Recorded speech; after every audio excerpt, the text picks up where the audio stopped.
The Todd Starnes Show begins in 1 minute.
Live from the Liberty University studio in Memphis, Tennessee, it's America's favorite gun-toting, Bible-clinging, deplorable American. That's us. That's right. I love this American ride. Todd Starnes. Hello, Americans. I'm Todd Starnes, and welcome to the Todd Starnes Radio Show. Hope you're having a great day. It is going to be jam-packed State of the Union tonight. But I am not here. Today, I am on my way to Houston, where I'll be talking to great Republican ladies and also visiting with our terrific affiliate, Patriot Talk 920 in Houston. In the meantime, today, you're going to be blessed. We've got our good friend Andy Hooser from The Big Talker in Wichita, KQAM, our affiliate in the Heartland.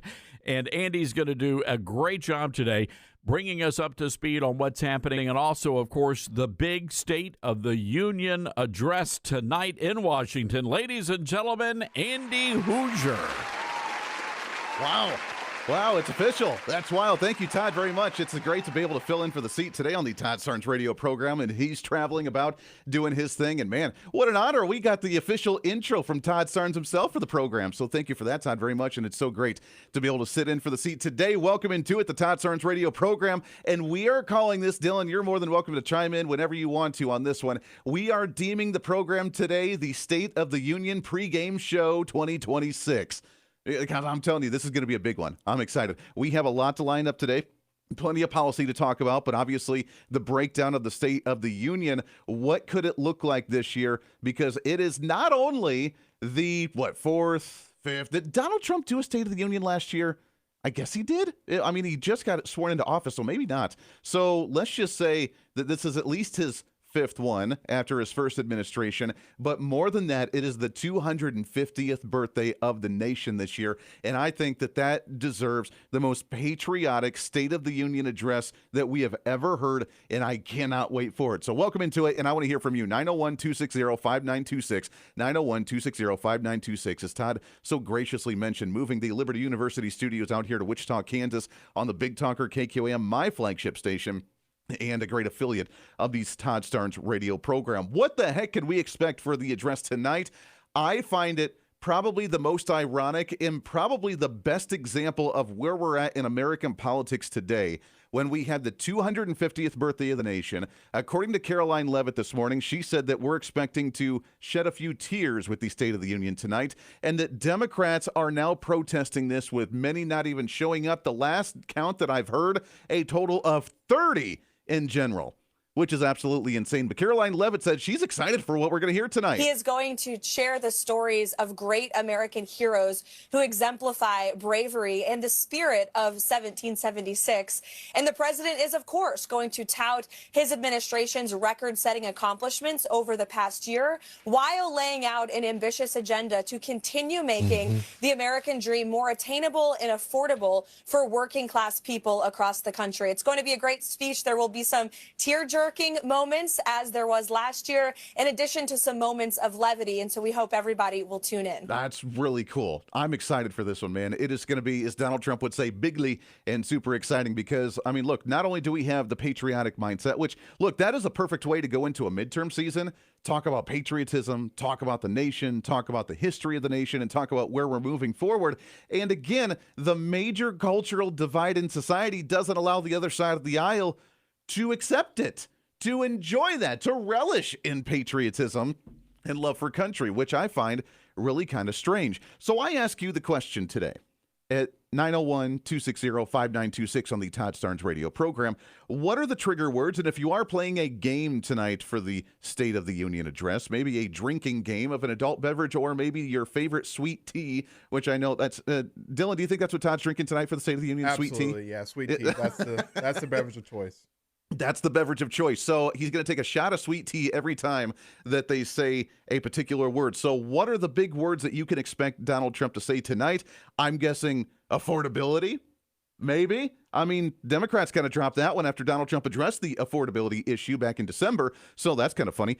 Golden age of America, fake news, Supreme Court, tariffs. There's a lot that he's going to discuss tonight. But what are those trigger words where if you are playing that game, that drinking game of sweet tea or other things, then what could be potentially included in that one? First and foremost, we have the stage that's being set for a midterm election that I think is going to be very tough, and I'll just be very frank and honest, very tough for Republicans. Now, the fundraising for the RNC compared to the DNC is night and day, so maybe it won't be as bad as what I'm thinking. I'm an eternal optimist. I am optimistic that we could do very well this year, but this is what sets that stage on the action of Republicans and the action of Congress. And in fact, I really hope the State of the Union tonight really has President Donald Trump calling out Republicans in Congress to actually, well, do something. We gave, and you got to go back a little bit. Remember the first Trump administration when Republicans said we have to have the House so we can stop Obama. Okay, cool, we gave them the House. Then they're like, well, we got to have the Senate too. We have to have both chambers of Congress so we can stop Obama. Cool, we gave them the House, we gave them the Senate. Then the presidential race came up and we're like, well, we have to have the presidency and Congress to where we can actually get things done. And we gave it to them. All the way back when? 2015. We gave the presidency and the House and the Senate. And what happened? We had Republicans that were fighting against the Trump administration. We had John McCain, the my French, the straight talk express.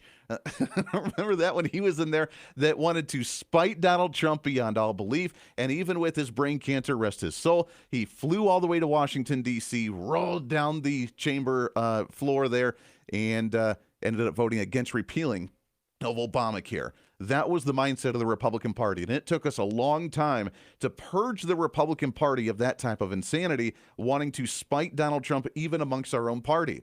And what was the result of that? As a conservative, as a Republican voter, what was the result of that type of behavior? We lost it all. By the midterm election under the first Trump administration, we lost the majorities in Congress, and it was a stagnation. We saw 2 impeachments against President Donald Trump. We saw the quote-unquote investigations against Donald Trump. We saw the Democrats take hold and do everything they can to stagnate, stop, and reverse the entire Trump agenda because we lost trust. Republicans didn't do what they said they were going to do. Now we're almost in the same boat. Show of hands, how many people know how many bills that Congress has actually codified under the Trump administration? It's not very many. I mean, we did pass the one big beautiful bill. That was pretty exciting. But outside of that, what else have we done? We are still in a semi-quasi-government shutdown right now, which is pretty unfortunate, with funding for the Department of Homeland Security, which we'll talk about a little bit later on the program. But what else have we done? We can't codify the Trump agenda. We're sitting on the SAVE Act right now. That's passed the House twice now, sitting in the Senate, and they're like, well, we just don't have the votes to do it with the filibuster. We got to force the filibuster, which, again, we'll talk about in just a little bit. So I'm curious on how much of the State of the Union that President Trump will call on Republicans to either end the filibuster in the Senate or force Democrats to utilize the filibuster so that way we can use it for a political tool going into midterm season. We have the affordability issue, which, I mean, to be fair, we're getting better. And I think aside from the whole Supreme Court thing from last week with the tariffs, that right now we're on the right trajectory. We saw just for the month of January, we saw the lowest inflation that we've seen since the last Trump administration in March of 2021, the residual when Trump had just left office, when it was still his economy. We haven't seen inflation that low since that time with the Trump administration 1.0. We have wage growth that's coming up. We have job growth that's happening right now. All of it because of the tariff policy that's been implemented from the Trump administration. Now, people can say that tariffs aren't necessarily a good thing, but they've worked. They've transitioned the economy away from what we've done in the past. All of the job growth that we've seen under the Trump administration, year number one, has been private sector growth. And we're getting rid of the public sector.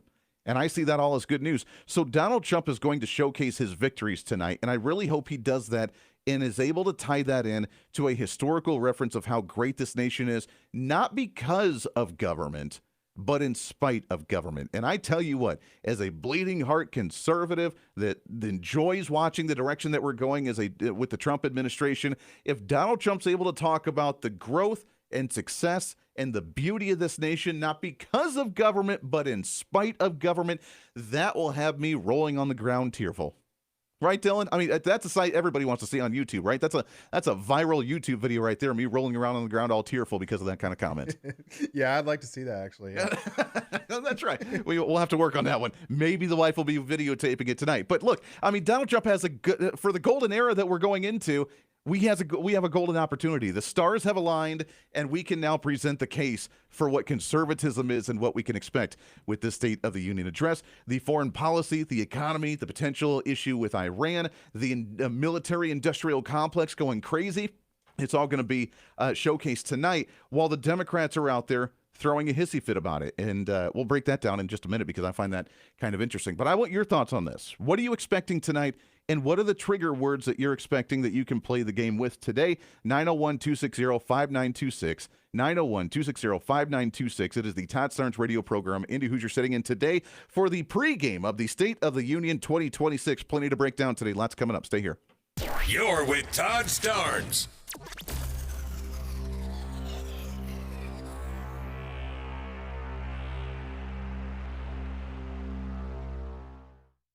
America doesn't need barbed wire or secret police to lose freedom. All it takes is silence. Live Not by Lies is a gripping docuseries by Angel Studios that reveals how soft totalitarianism is creeping into everyday life. Through powerful stories from people who lived under communism, it warns of what happens when we surrender truth for safety. This is a must-watch for anyone who loves faith, family, and freedom. Stream the series now, only on Angel Guild by visiting angel.com/Starnes. Hi, this is Todd Starnes, and there's no better time to get in shape than right now. That's why I'm really excited that Calitrin is part of my weight loss campaign. Here's my friend Elizabeth from Calitrin. Yes, this is the time of the year when people start giving up on the weight loss. They give up on their New Year's resolutions. But don't give up yet. It's really just the plan that failed. It didn't fit real life. But with Calitrin, it's easy, once a day, right at bedtime. You take it, and it works with your body naturally to rev up your metabolism and help you feel better. So you can really have more energy, better sleep, less joint pain, eat better. Overall, just look and feel better than you have in years. So check it out for yourself on our website, toploss.com. There's real people just like you and me getting results. It's toploss.com or call us 833-TOP-LOSS. Thanks, Elizabeth, and be sure to use that promo code TODD. At a time when technology is often used to distort the truth, there's a new tool that's actually getting it right. My Faith Assistant is a Bible-based AI designed to help you understand God's Word and grow spiritually. Unlike generic AI tools that give vague or unbiblical answers, My Faith Assistant is anchored in Scripture, built on seminary-level resources, and shaped by more than 50 years of trusted teaching from Dr. Michael Youssef. And it's free, no login required. Try it today at myfaithassistant.com.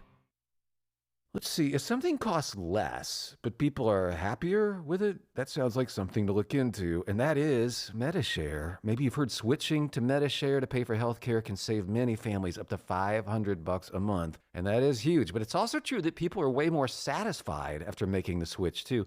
The member satisfaction rate for Medi-Share is double that of the typical health insurance plan. double. Medishare works, too. It's been around for 30 years. Members have shared more than $5 billion of each other's bills. People love having telehealth and a huge nationwide PPO network. So, yeah, really, you can save a ton and like it better. Imagine being happy with how you're taking care of your health care. So if you're self-employed or part of the gig economy, or you just want a plan you're happy with, you can call right now. You'll get a price within 2 minutes. So see what you can save. This is a very, very smart use of 2 minutes. Here's the number you need. Call 844-43-BIBLE. That's 844-43-BIBLE. 844-43-BIBLE. Hear that? That's the sound of your life. Perfectly imperfect. Beating in rhythm to the world you've created.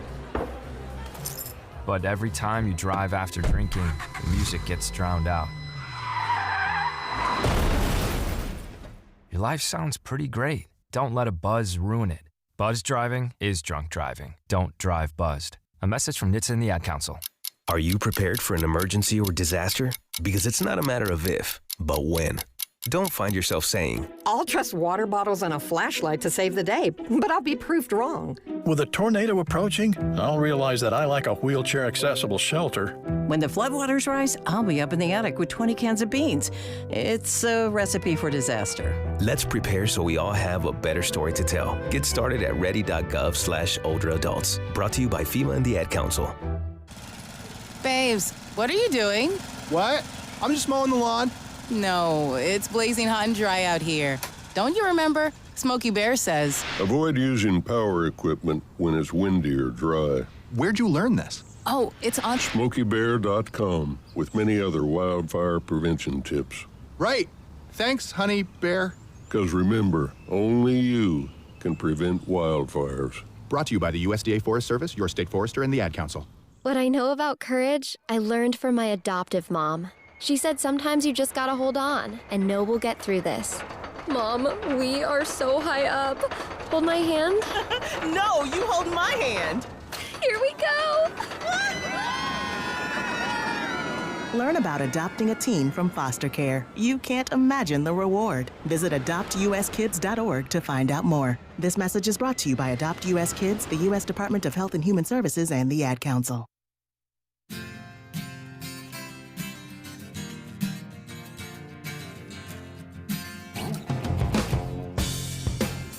Welcome back to it. It is the Todd Starnes radio program. Andy Hooser sitting in today. Great to have you for we're calling it the pregame for the State of the Union 2026. What can we expect going into the State of the Union tonight? It's going to be a bigly one. President Donald Trump excited, the 250th birthday of the nation, and some certain trigger words that you could be playing with your drinking game of the night. By drinking game, I mean sweet tea. Sweet tea, that's what we're going for. Sweet tea shots tonight, where you can enjoy what Donald Trump may say. I saw a couple comments on social media over the break. Affordability is obviously was past tense, the trigger word for the media. Everybody, look, here's the thing. The media, the DNC, they had their talking points. And it trickles down to the candidates. It trickles down to the elected officials, and they wanted to rail on it. Affordability, affordability, affordability. That's got what Zohran Mamdani. That's what got him elected in that seat for New York City. And how well is that working out? A Republican platform has been pretty much Operation Let Them Speak. Was that Senator John Kennedy that came up with that idea, the Operation Let Them Speak? Because it works. In AOC, it's been working really well. For Mamdani, it's been working really well. And they've coincidentally gotten rid of and away from the idea of affordability. Why? Because, well, first off, it's obvious for us here on the other side of the aisle, the right side of the aisle, that when you want to look at affordability, we had a Biden administration who created a 30% inflation cumulative over a 4-year period during his administration. Again, looking at interest rates or inflation rates for the month of January, lowest that they were since the end of the Trump admin 1.0. And then everything started skyrocketing. And by really increasing, I mean, we were seeing 6, 7, 8, 9% inflation rates on a year-to-year basis for a month, which is absolutely insane. So, yeah, we have a lot of problems that we have to get through, and they're not going away. I mean, the inflation's not going back down. If we see deflation in society, everybody says that's really bad, and we're going to see some kind of bubble burst or a collapse of society or something. So what we have to do is get wages up to be able to match that and actually get the economy back on track. So they really kind of dropped the idea of affordability. At the same time, when we have record number of investments, record number of revenue, the trade policy bringing in revenue, wages that are going up right now. Without, by the way, and I want to clarify this and really emphasize the fact that wages are going up without the unions. That is a big point that we should probably emphasize. Unions have not done a whole lot. I mean, we need natural growth of wages, not the artificial inflation of wages that actually screw up the economy because they throw the wrench in the system and say, we want to work 30 hours a week at $100 an hour and nothing more beyond that, and to heck with the business if they start losing money. Like, that doesn't work. That's not feasible. That's not realistic. It's what we hear from unions, which is why I'm not a big fan of unions in any way, shape, or form. But Donald Trump's going to talk about affordability and the golden age of America that's around the corner, because Democrats have not been able to talk about that. And if they want to try and talk about affordability, they probably need to look in the mirror and look at their own numbers. I want to go for just a moment to the fundraising numbers as we look at a little bit further out for the midterm elections of 2026. The Republican National Committee has recently made an announcement on their fundraising goals, where they're at fundraising right now, where as of the report in July of 2025, ahead of the midterm performances, so it's even more so than right now, that the Republican National Committee was reporting raising $172 million, and that was as of July of last year. That number obviously has gone up since then, 6 months later, 8 months later, as we go into actual beginning of that election season. The Democrat National Committee, on the other hand, remember that number, $170+ million. Going into this one, they had roughly $70 million, but in order to get that $70 million, they've had to take on multiple different loans as a party to go into special election from last year and then get them set up for this year. So if you want to talk affordability, maybe you should, take a Dave Ramsey class and actually take some affordability classes on how to run your own finances, because as a Democrat Party right now, you're in shambles. And you can talk about the platform, the leadership, who's actually there. I mean, you don't have it. In Operation Let Them Speak is very telling, where at least 30 Democrats are going to be protesting the State of the Union tonight while we talk about the greatness of this nation. And they talk about their ideas for foreign policy, which they don't have any. And they talk about the economy, which they don't have any plans. They talk about social programs, which I guess that's all they have is identity politics and social issues. But that's not popular with the American people. They can't even talk about the SAVE Act when 78% of Democrats actually support that idea as well. So no wonder why they don't want to show up, because they have nothing to offer. Their only offering they have is they hate Donald Trump. And as we mentioned in the last segment, that if they do get the majority in Congress, then they're going to do nothing more than repeal Donald Trump's agenda, try to impeach all of his different cabinet members, and try to push impeachment for Donald Trump himself. The same thing is what we saw after the midterms and first term of Donald Trump back in 2018. And that's not what we can have. So Republicans got to get on board. I mean, Donald Trump, again, you really need to focus on putting pressure on Republicans to get things done, whether it's ending the filibuster in the Senate or whether it's forcing Democrats to actually utilize the filibuster to show how out of touch they actually are, even when right now we have a partial government shutdown. And no one's talking about, when was the last time the media actually talked about the government shutdown right now? Department of Homeland Security, TSA that's going on, and border security, and the ICE agents, all of them working pro bono right now until they get their furloughed money back and we can actually get things back on track. And Hakeem Jeffries, all these guys are just like, well, Republicans are refusing to cooperate. Which, to be fair, Republicans allowed the scenario to happen in the first place by splitting Department of Homeland Security funding. But at the end of the day, it doesn't matter. We still have to ram it through, and Democrats are so out of touch that they've taken it to an entirely different level. So, affordability, foreign policy, maybe we could see some comments about the civil war going on down in Mexico, which I do want to cover in a bit. Donald Trump's policies making that possible. Can you imagine for just a moment the Western Hemisphere, with Nicolas Maduro that we've already captured, with the pressure that we're putting on Cuba, and with the cartels that have been deemed as international terrorist organizations that are being forced by Donald Trump to the Mexican government to address these issues, boiling it all to the surface and making our Western Hemisphere just a little bit safer, are major wins for the Trump administration, and doing it at the same time, by the way, when all of the military-industrial complex, people that like long-term conflicts overseas, making all this money with private contracting, none of them are actually benefiting from this at all. Donald Trump has been able to do it diplomatically, maybe a few excursions here and there, but nothing severe, and I think that's a pretty good win for the Trump administration. So this is probably, my prediction, probably one of the biggest State of the Unions that we have seen in a very long time. And even though it's kind of losing its popularity on people paying attention to it because it's so partisan, the content that could be in this thing could be 4 hours long with Donald Trump speaking, and it's going to be kind of cool to watch. We got lots more to get to. What's happening with the Democrat protests coming up? We'll cover that, plus your phone calls right here on the Todd Starnes radio program. Stay here.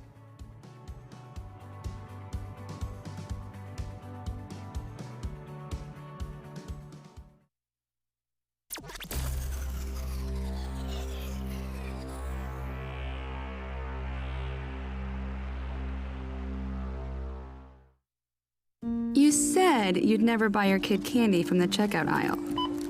Or forget extra diapers. And never give in to a meltdown. You'd never lick your thumb to clean their face.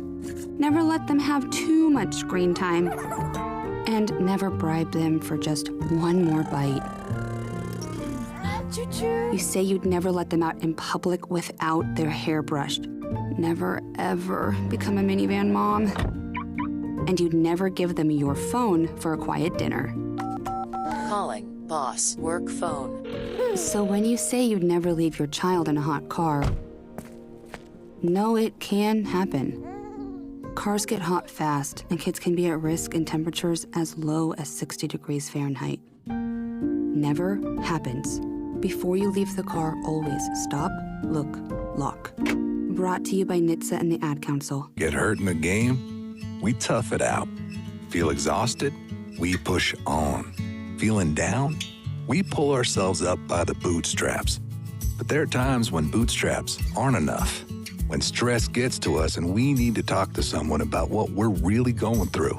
So we're going to reach out, because sometimes mental health is not a one-person job. Visit loveyourmindtoday.org. That's loveyourmindtoday.org. Brought to you by the Huntsman Mental Health Institute and the Ad Council. My mom has decided to learn to paint, and she's good. My dad's now into creative cuisine, and I've already put on 6 pounds. Learning new things comes with age. My mom? She started forgetting my name and what we're talking about. Forgetting well-known things doesn't. Memory loss may be a sign of Alzheimer's disease. Early detection gives you and your loved one time to plan for the future. Learn the warning signs of Alzheimer's at 10signs.org. Brought to you by the Alzheimer's Association and the Ad Council. Mike Lindell and the MyPillow employees want to thank you for your great support this past year, and they're looking to make 2026 the best year yet. And as a thank you to my listeners, MyPillow is offering exclusive free shipping on your entire order at wholesale pricing. That means they're bringing back the mega sale exclusively for my listeners. For example, the classic My Pillows, normally $49.98, now marked down to only $14.98. Turn any mattress into the best mattress ever with the made in the USA My Pillow My Mattress Topper. Save up to $100. Get a set of My Pillow Giza Dream Sheets for as low as $29.98, or the 6-pack towel set for only $34.98. To get the best specials ever, go to MyPillow.com. Use promo code STARNS. Or give them a call, 800-839-8506. These offers won't last long, so call now, 800-839-8506, or go to MyPillow.com and use promo code STARNS. Order now, and your entire order ships free. You can't escape a traffic jam. Know what else you can't escape? Seasonal allergies. And you might think you can avoid that coffee stain until... Oh. Really? You can't escape a lot of things in life, but you can escape prediabetes. Prediabetes captures 1 in 3 adults. There are usually no signs of prediabetes. In fact, most people don't even know they have it. But with early diagnosis, you can change the outcome and prevent or delay type 2 diabetes. Take action by taking the 1-minute risk test at doihaveprediabetes.org. You might not be able to escape having this song stuck in your head, but you can escape prediabetes. Go to doihaveprediabetes.org today. Brought to you by the Ad Council and the Centers for Disease Control and Prevention. All right, son. Time to put out this campfire. Dad, we learned about this in school. Oh, did you now? Okay. What's first? Smokey Bear said to. First drown it with a bucket of water, then stir it with a shovel. Wow, you sound just like him. Then he said. If it's still warm, then do it again. Where can I learn all this? It's all on SmokeyBear.com with other wildfire prevention tips, because only you can prevent wildfires. Brought to you by the USDA Forest Service, your state forester, and the Ad Council. Now more than ever, it's important to support companies and organizations that share our values. Patriot Mobile not only shares our beliefs, but they actually do something about it. America's only conservative Christian wireless carrier. And they donate a portion of every dollar to organizations that fight for causes you care about. Switch to Patriot Mobile now and use the promo code TODD to get free activation and a free gift. Veterans and first responders save even more. Go to patriotmobile.com/Todd or call 972-PATRIOT. That's 972-PATRIOT.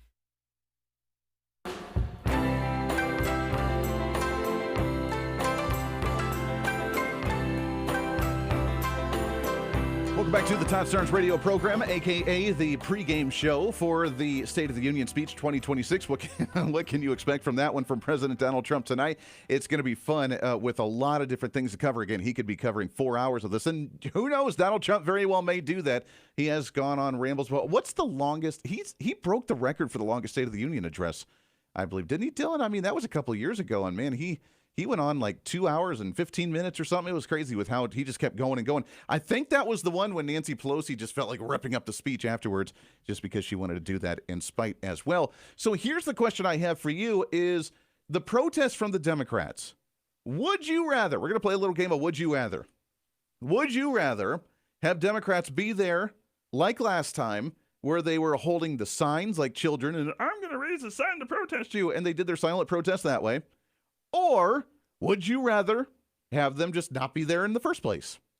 Now, it's very telling culturally to show that where we're at in the nation, that we can't even sit there and listen to someone, even if we disagree with their policy, even if we don't like them as a human being, that we still sit there and listen. They are the president of the United States. And I think we've kind of belittled and watered down that title for a really long time, going all the way back to the Bush administration. Which, to be fair, I wasn't a huge fan of George Bush either. I mean, he was the Republican at that time. He was the Republican flavor of that time, but the times have changed. Back then, though, if you remember, that's when all this division started happening. Texas is missing its village idiot, and then we had Ward Churchill, that professor over in Boulder, Colorado, that called him a Nazi. The first time that we heard a sitting president, be called a Nazi or Hitler, and he lost his job at that time. Oh, those were the days when it was controversial to actually say something like that, and you end up losing your job because it was too radical to even think of that. The Dixie Chicks back in the day, which now apparently they call themselves just the Chicks. That doesn't make any sense to me, but whatever. They're still around. I know. I didn't know that either. It's okay. But the Dixie Chicks back then, when they started saying that same kind of rhetoric and people were boycotting the Dixie Chicks and burning their CDs, not listening to them any longer because, well, of the rhetoric that they were spreading at that time. Now, fast forward to here, it is the norm. It is the typical standard talking point to call Donald Trump a Nazi and a fascist and so on and so forth, to the point to where the last government shutdown that we saw back in October, the longest government shutdown in American history, done by Democrats, they say that it was the beginning. We were in the transition at that time to a complete authoritarian state. That Donald Trump has now consumed all the power and that he was going to control everybody, and that it was the authoritarian state because of that shutdown that Donald Trump was doing, not because those guys wanted to re-implement socialist programs that were completely out of date because the COVID-19 pandemic had ended. Wild concept. So would you rather, at 901-260-5926, would you rather see Democrats try to protest in the State of the Union, but be there because he's the president of the United States, that was, by the way, elected democratically with a popular vote and the Electoral College vote? Or would you rather, hey, if you can't be a child, don't show, or if you're going to act like a child, if you can't be an adult, just don't show up at all and just go away? Because that's what's happening right now. Apparently, Hakeem Jeffries said that that's the plan for many Democrats, or right now that number has climbed to 30 plus. The two options that are in front of us in our House is to either attend with silent defiance. Silent defiance. I don't know what that means. To not attend and send a message to Donald Trump in that fashion. which will include participation in a variety of different alternate programming that is going to take place in and around the Capitol complex. Yeah, okay. I want to break this down for just a moment. For maybe those that aren't the complete dorks like we are that focus all on politics all the time and understand the ins and outs here. For those that are wondering, why is this such a big deal for the State of the Union? Why is there so much here? This is almost like an NFL game, right? This is, and again, Dylan, correct me if I'm wrong here. This is almost like the Super Bowl, where there is so much speculation and they look at everything. There are betting odds for the colored clothes that people are going to wear as the silent protest that, according to Hakeem Jeffries, says of what they're going to do. There are betting odds for that. There are speculation on how many times that they applaud, how many times that they stand up, how many words he actually says, how long it is, what issues and how many topics he actually covers, how they do a protest. Like, there's speculation on, it's like a Super Bowl game, where they break down not just the game itself and the content of the game itself, but every aspect around it as well. This is kind of a big deal for the political dorks for us, isn't it, Dylan? Yeah, I think so. I mean, if you're betting money on this kind of thing, that's when you probably want to pay close attention. I think for our enjoyment, I think I would rather them be there and just silently protest, because it's kind of funny to watch them put up their little signs when Trump is like, honoring a little boy that had cancer, went through it, and overcame something like that. They're sitting there with their little signs. You're like, okay, this is a bad look.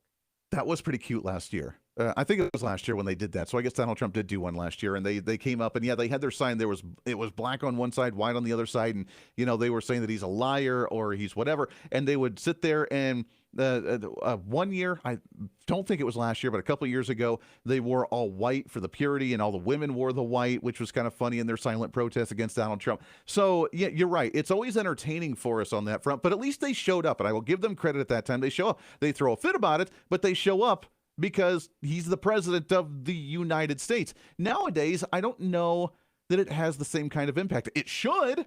It should, when the head of the executive branch, well, again, we're going to go back to Civics 101 here. 3 branches of government: executive, legislative, and judicial. The executive branch is run by the president of the United States, who enforces laws and is the one who calls on Congress to hopefully do things, has an idea to kind of run the day-to-day activities of the government, kind of, sort of. That's kind of a big deal. When the president of the United States says, this is what's going on in the nation, this is the direction that I'd like to go, and Congress, help me out, and let's make a brother happy. Let's do this thing. And everybody, including political, non-political people, should be paying attention to something like that. But Democrats now, they're just like, nope, we despise him so much that we are going to step away and not pay attention to him whatsoever and completely disregard the State of the Union address. Look, you have your time. And the opposition party always gets the chance to do a rebuttal, and a post-State of the Union address is a rebuttal from the other side. And you have more than welcome to do that. But for Hakeem Jeffries, the minority leader of the House, to just be like, well, we're either going to sit there in silent protest or we're just not going to show up at all, I think it's a little bit distasteful. But again, on the 250th year, the most patriotic year that we're going to hear a State of the Union, at least in our lifetimes, I think, they're not just going to show up at all, really is a telltale sign. I think there needs to be some adults in the room, and I got to give a major hat tip and prop to Stephen A. Smith, who ironically is a sports commentator and has a podcast, who's calling out Democrats for doing this. At some point in time, ladies and gentlemen, there's got to be an adult in the room. The president of the United States is going to give his State of the Union address, and the Democrats got other plans. So some are talking about walking out in the middle of his speech. Others are talking about boycotting it altogether and essentially finding something else to do. I'm here to tell you that neither is acceptable. If you're going to act as juvenile, as petulant, as petty as you accuse the president of the United States to be, how are you ever going to hold a high moral ground, at least high enough to judge him accordingly? Boom. I mean, that probably sums up the entire statement right there. You have to act like an adult. And I think this is the difference in the young generation that's up and coming right now. The ones, and I apologize for this, I'm 37, 38, 37. I don't know. I've lost track already. I'm apparently midlife, and midlife crisis is about ready to hit me now already. But being a millennial, I apologize for the millennial generation, because my generations were some of the first ones that grew up with the participation trophy, that were never told no, that get whatever they want to, that are throwing the temper tantrums in their parents' basement, and that are probably wearing the pink hats outside or wearing the masks with Antifa or the Watch ICE or whatever else movement's going on, because they think that that's being some type of revolutionist and, freedom fighter and whatever else that they're doing. this generation is the ones where if we don't like what we hear, then we're just not going to participate at all or get violent and try to change it that way, because if we dislike what we hear, then we're going to be the revolutionists to change it, because everybody should be thinking and saying the same thing that I want. And I think that's, could be wrong, probably a problem in society. But with Democrat, oh, by the way, we did get breaking news here. Dylan, I don't know if you were aware or not. The breaking news is, according to the Daily Caller, a spokesperson, because she's so high profile, the spokesperson for Alexandria Ocasio-Cortez says that she will not be participating at Trump's State of the Union address and will not be there tonight. Okay. Boom. There you go. All right. Now we know. The leader of the free world, of the Democrat Party at least, and I say that by default because, of course, they put her on the Munich Security Conference. They're putting her on the global stage. She's looking at for that presidential bid of 2028. She will not be attending the State of the Union address tonight. So we will not see a protest from Alexandria Ocasio-Cortez. I cannot speak for the rest of the squad, also known as the B Squad, and you can assume what that stands for, with Ilhan Omar or Rashida Tlaib or Sharice Davids from Kansas or other Democrats that I don't know whether they will be showing up or not, or whether they will be doing their silent protest. But if they do not like what they hear, they just won't participate. And that's a problem with society. So where do we stand? 901-260-5926, 901-260-5926. The Democrats that are staging that protest, acting like the children, if that is the future of the next generation of leaders in politics, we have a serious problem, and I think we need to address that immediately. But today could be one of those most significant times. Got to take a break. Back after this. Andy Hooser filling in for the Todd Starnes radio program. He's not bitter. He's blessed. Todd Starnes.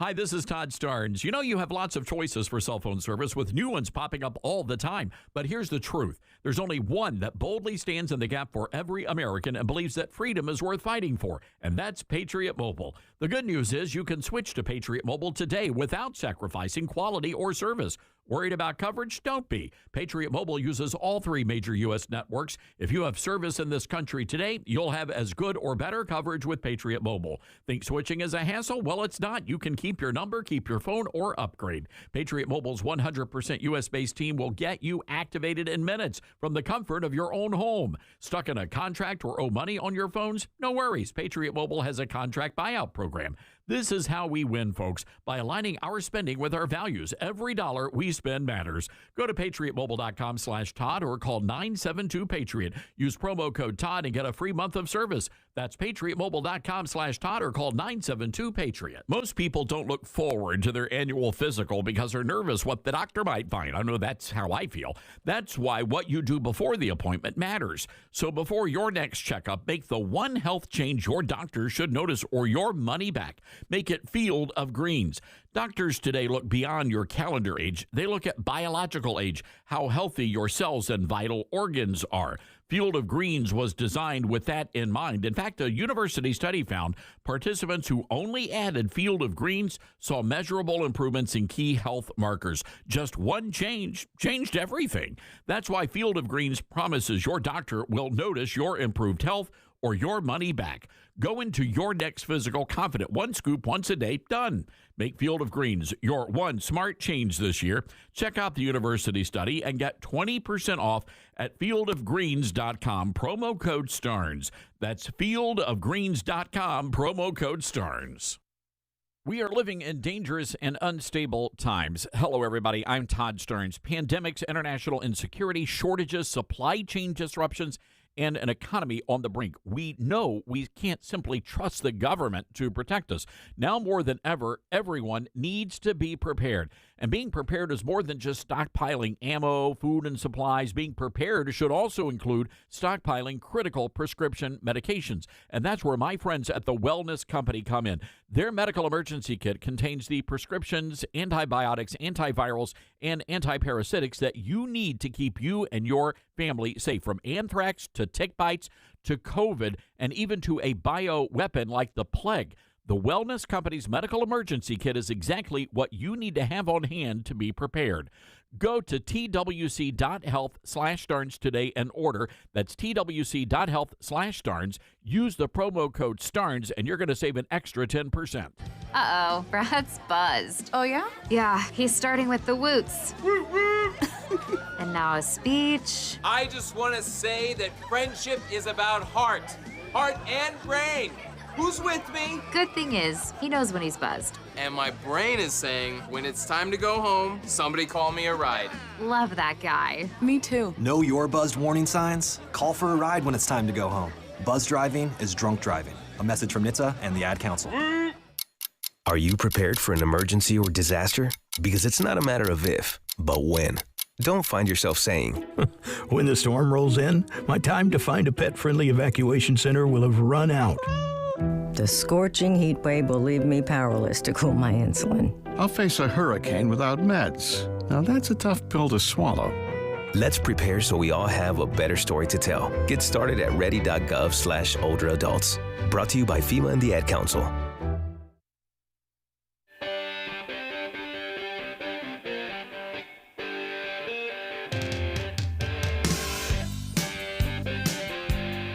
Welcome back to it. Todd Starnes Radio program for a Tuesday. Today, the pre-State of the Union Address 2026. The pregame show is right here on the program. What do you expect? 901-260-5926. 901-260-5926. Probably one of the most awkward moments, and I'm kind of excited to see the awkwardness.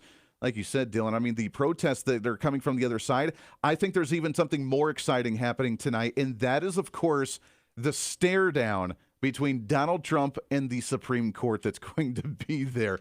That after the statement or after the ruling from the Supreme Court last week on taxes. Now, to be fair, Donald Trump still has plans for tariffs. We'll talk about that in just a little bit. New tariffs being implemented as of today, and they just have to use a different statute. It's not going to go anywhere. And in fact, it actually emboldens the president even more so than before to use more tariffs at his leverage than what he had in the past using the original statute. But the awkwardness after that press conference on Thursday last week, when Donald Trump went out and said that they had foreign ties and said that they don't know the Constitution. And he just railed on these Supreme Court judges. How awkward is it going to be when they're sitting right there in the front row staring at the President of the United States? I'm kind of looking forward to that. Dylan, what do you think?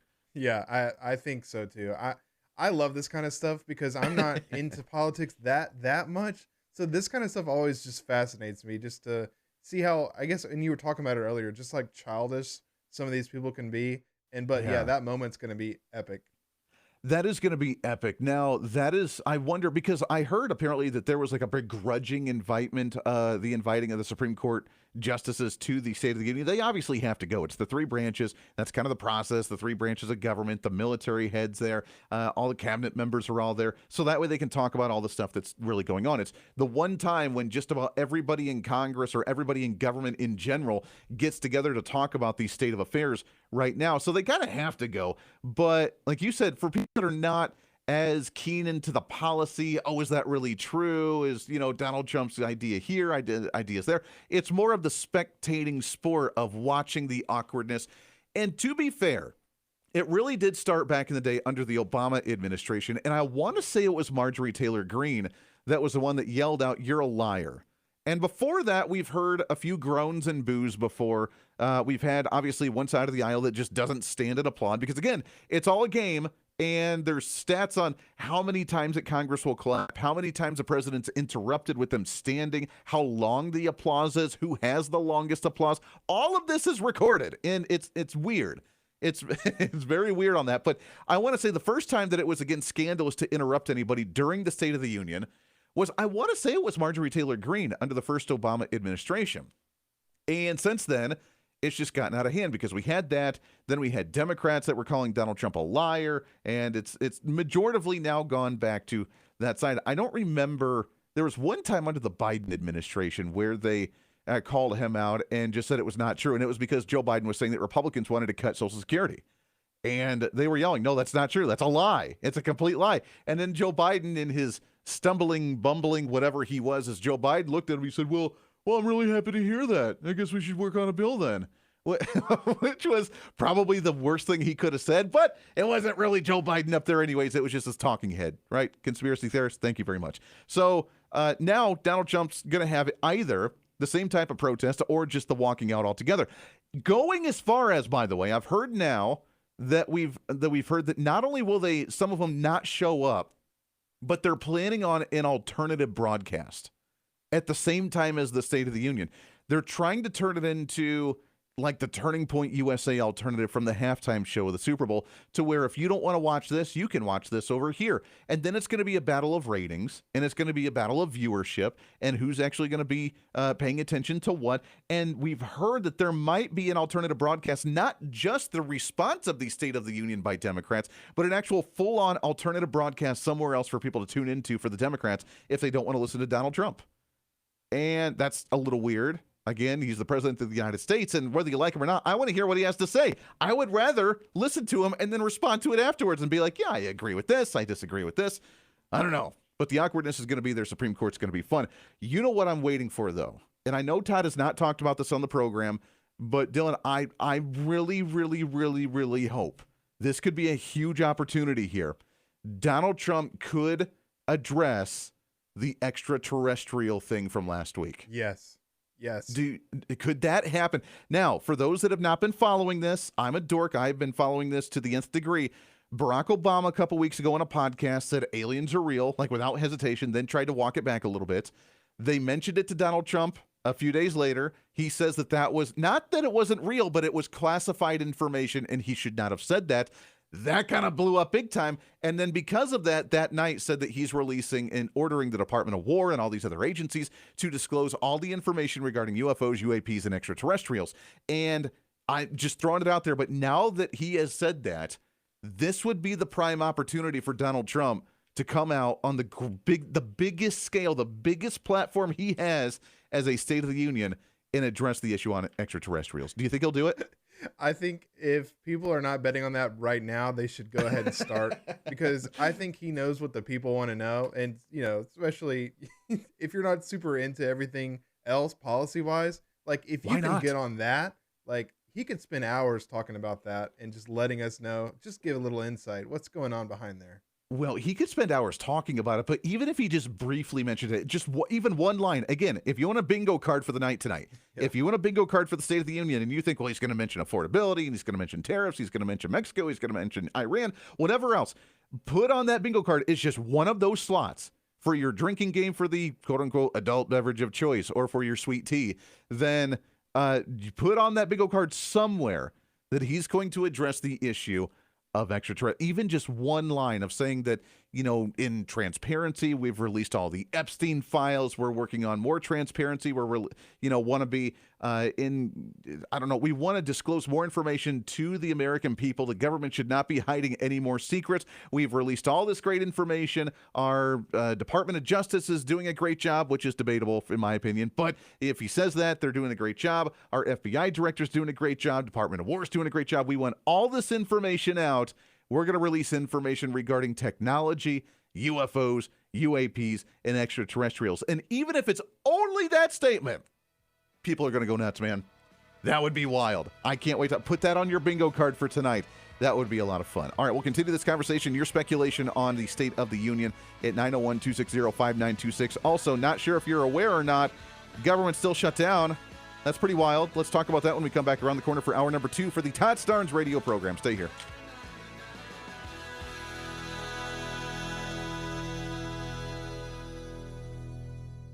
Grandma's Kitchen, where laughter and warm meals mingle. Each bite is a journey through generations. As you gather around the table, complement the meal with Balance of Nature fruits and veggie supplements. Our veggie supplement, made from 15 ingredients like garlic, onion, and cayenne pepper, can easily be opened and added to your favorite dishes, like homemade soups or dips. Not to mention our fruit supplement, which is made from 16 ingredients like banana, strawberries, and mango, making it a great addition to your homemade smoothies. So the next time you gather with family, enjoy Balance of Nature supplements as an addition to your favorite dishes. Start your journey with Balance of Nature. Call 1-800-246-8751 or go to balanceofnature.com to get 35% off your preferred set as a new preferred customer with free shipping and our money-back guarantee. That's 1-800-246-8751. Go to balanceofnature.com or call 1-800-246-8751 and get this special offer by using discount code TODD. What I know about courage, I learned from my adoptive mom. She said sometimes you just gotta hold on and know we'll get through this. Mom, we are so high up. Hold my hand. No, you hold my hand. Here we go. Learn about adopting a teen from foster care. You can't imagine the reward. Visit adoptuskids.org to find out more. I learned patience from my adoptive dad. All he had to say was, "Hey, you got this. Just breathe." Hey, we're pretty good. Yeah. Might have to start a band. I got it. Learn about adopting a teen from foster care. You can't imagine the reward. Visit adoptuskids.org to find out more. This message is brought to you by Adopt US Kids, the U.S. Department of Health and Human Services, and the Ad Council.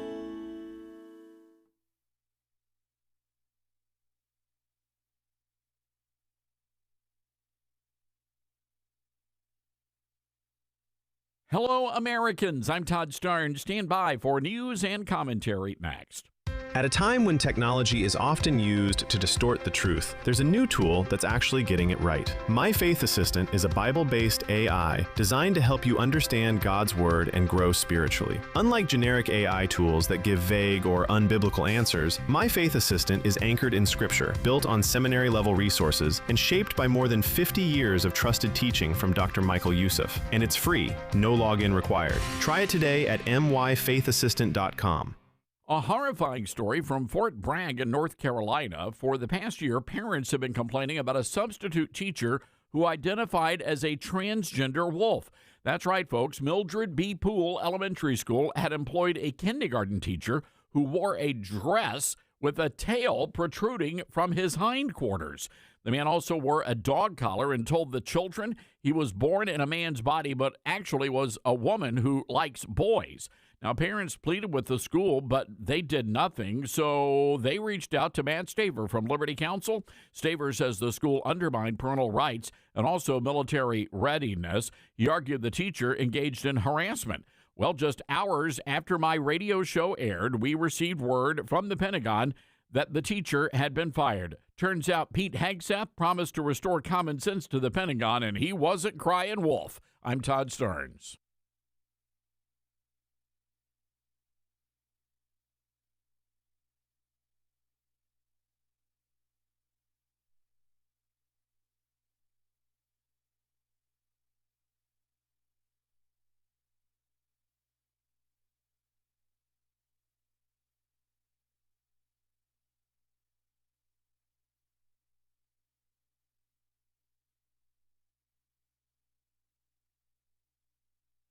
The Todd Starnes Show begins in 4 minutes.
Todd Starnes Show begins in 2 minutes.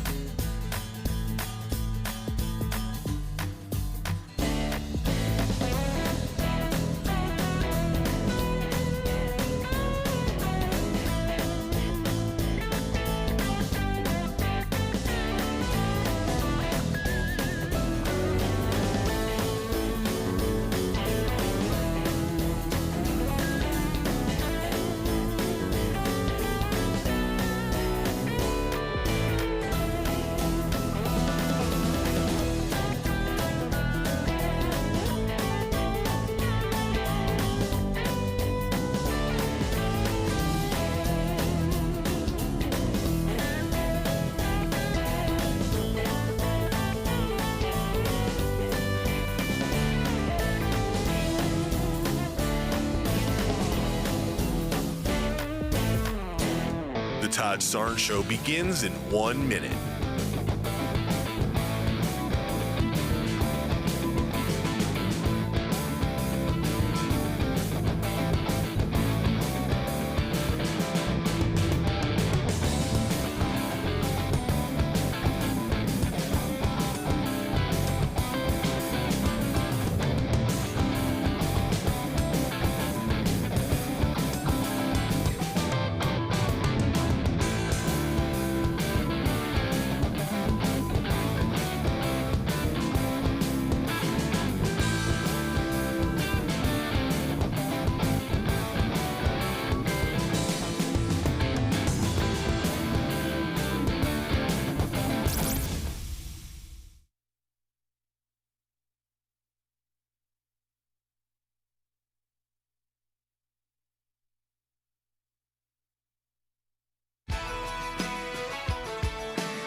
Live from the Liberty University studio in Memphis, Tennessee, it's Common Sense Conservative Commentary from Todd Starnes. That's us.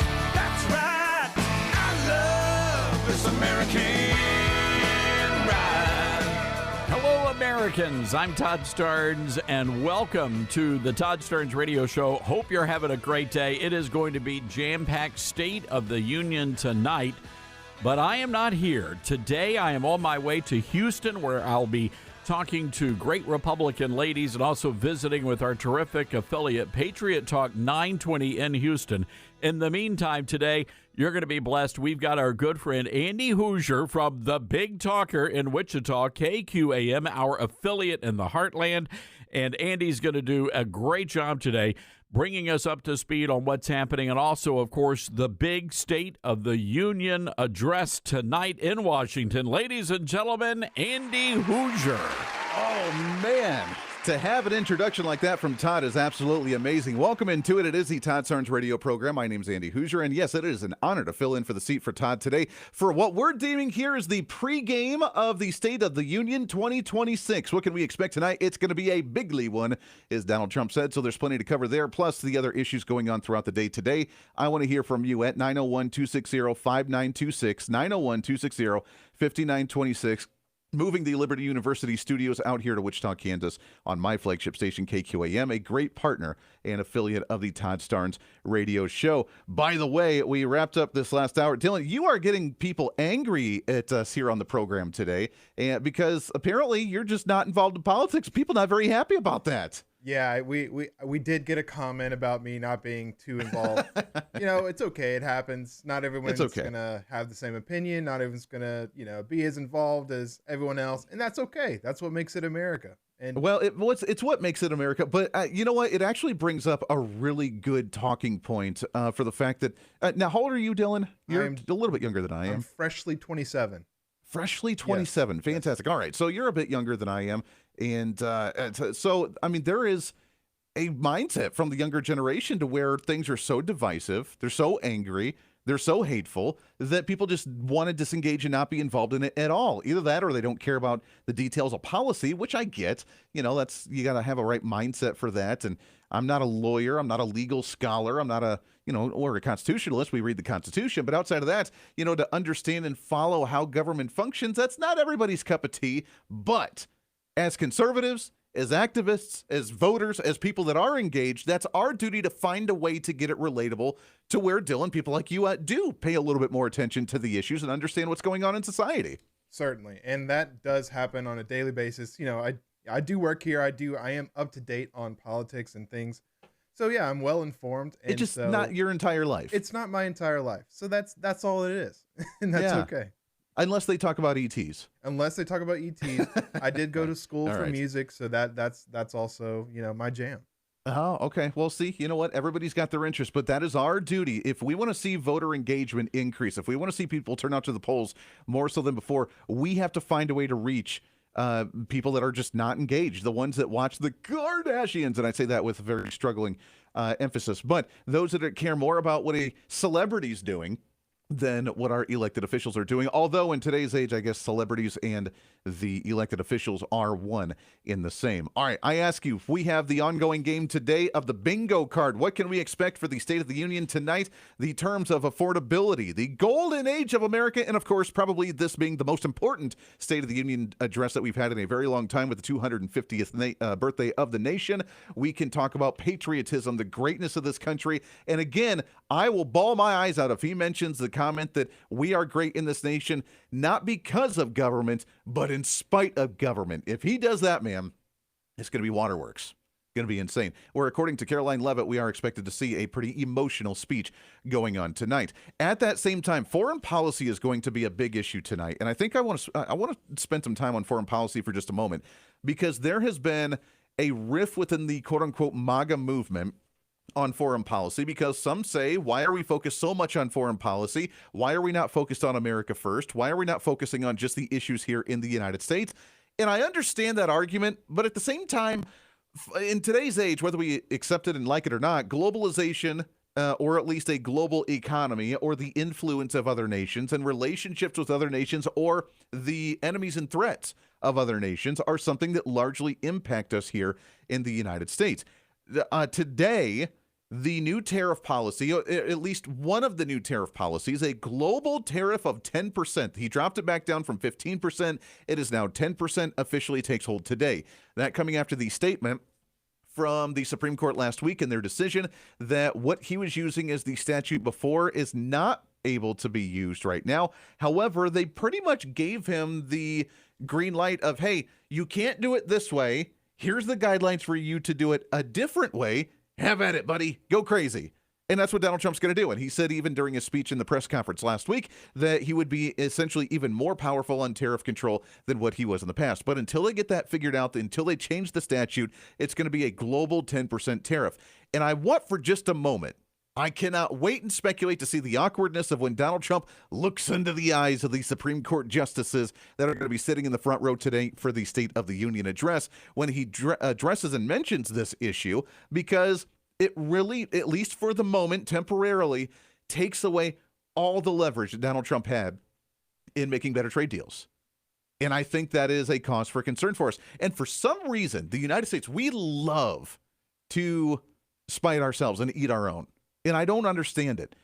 For those that don't know, we've created, 10 new trade deals with nations, because for the longest time, and I'm still trying to grapple with this understanding, that we have people in in these departments, in the Secretary of State's office, in whatever agency that looks over these trade deals, we have hundreds upon hundreds upon hundreds upon hundreds of workers that all they do is coordinate with other nations, work with the trade deals, and then know what's coming into the country, what's not coming into the country, what we need, what we do. Like, they monitor all of this stuff.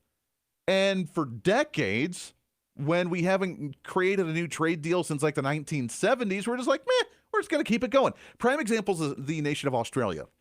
And I like this one as an example because living in Kansas, where I'm from, here on KQAM, my big talker in Wichita, Kansas, that a lot of it's agriculture, and most of the middle of the country is agriculture. That for the longest time, farmers, ranchers, you probably know this, a lot of people didn't. Did you know that we have not been able to sell cattle and beef into the nation of Australia since like the 70s?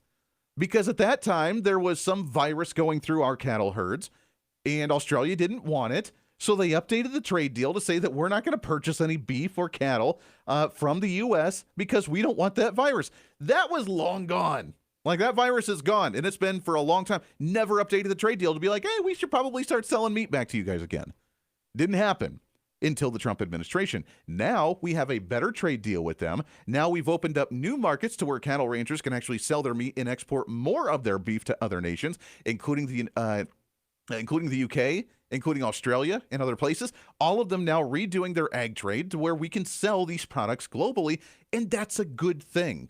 It's a good thing for farmers when we've had a trouble with herds and with drought and with issues, and they've been struggling for a long time. Now we have more of a demand, and we can produce more, we can make more money, and everything's going to be moving in the right direction. So we've forced these countries to come to the table and do these trade negotiations because of tariffs.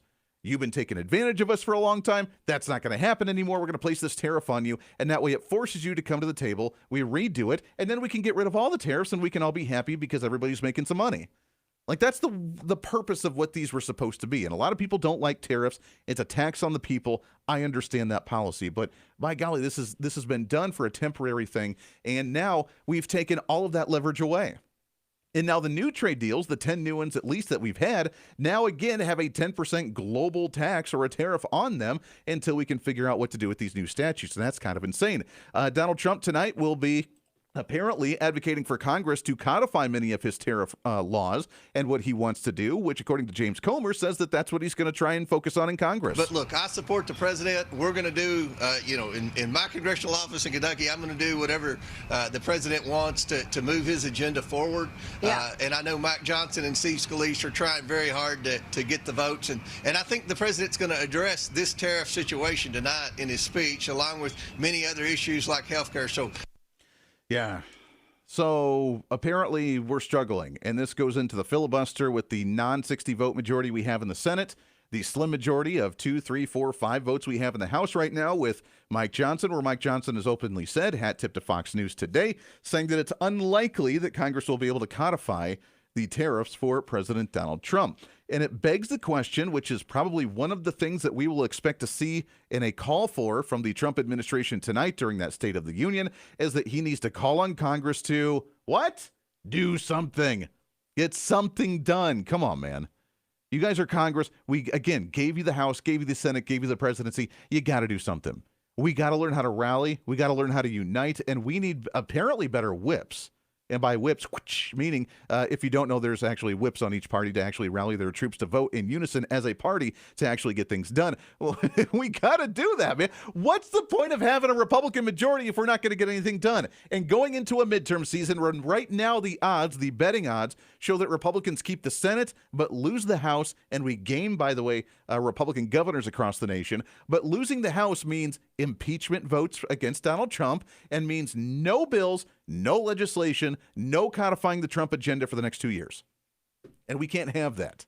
And the only way Republicans are going to win and actually get some momentum with Republican voters wanting to turn out and vote for them is if Republicans begin codifying what Trump has done. And by codify, I mean ram it down their throats.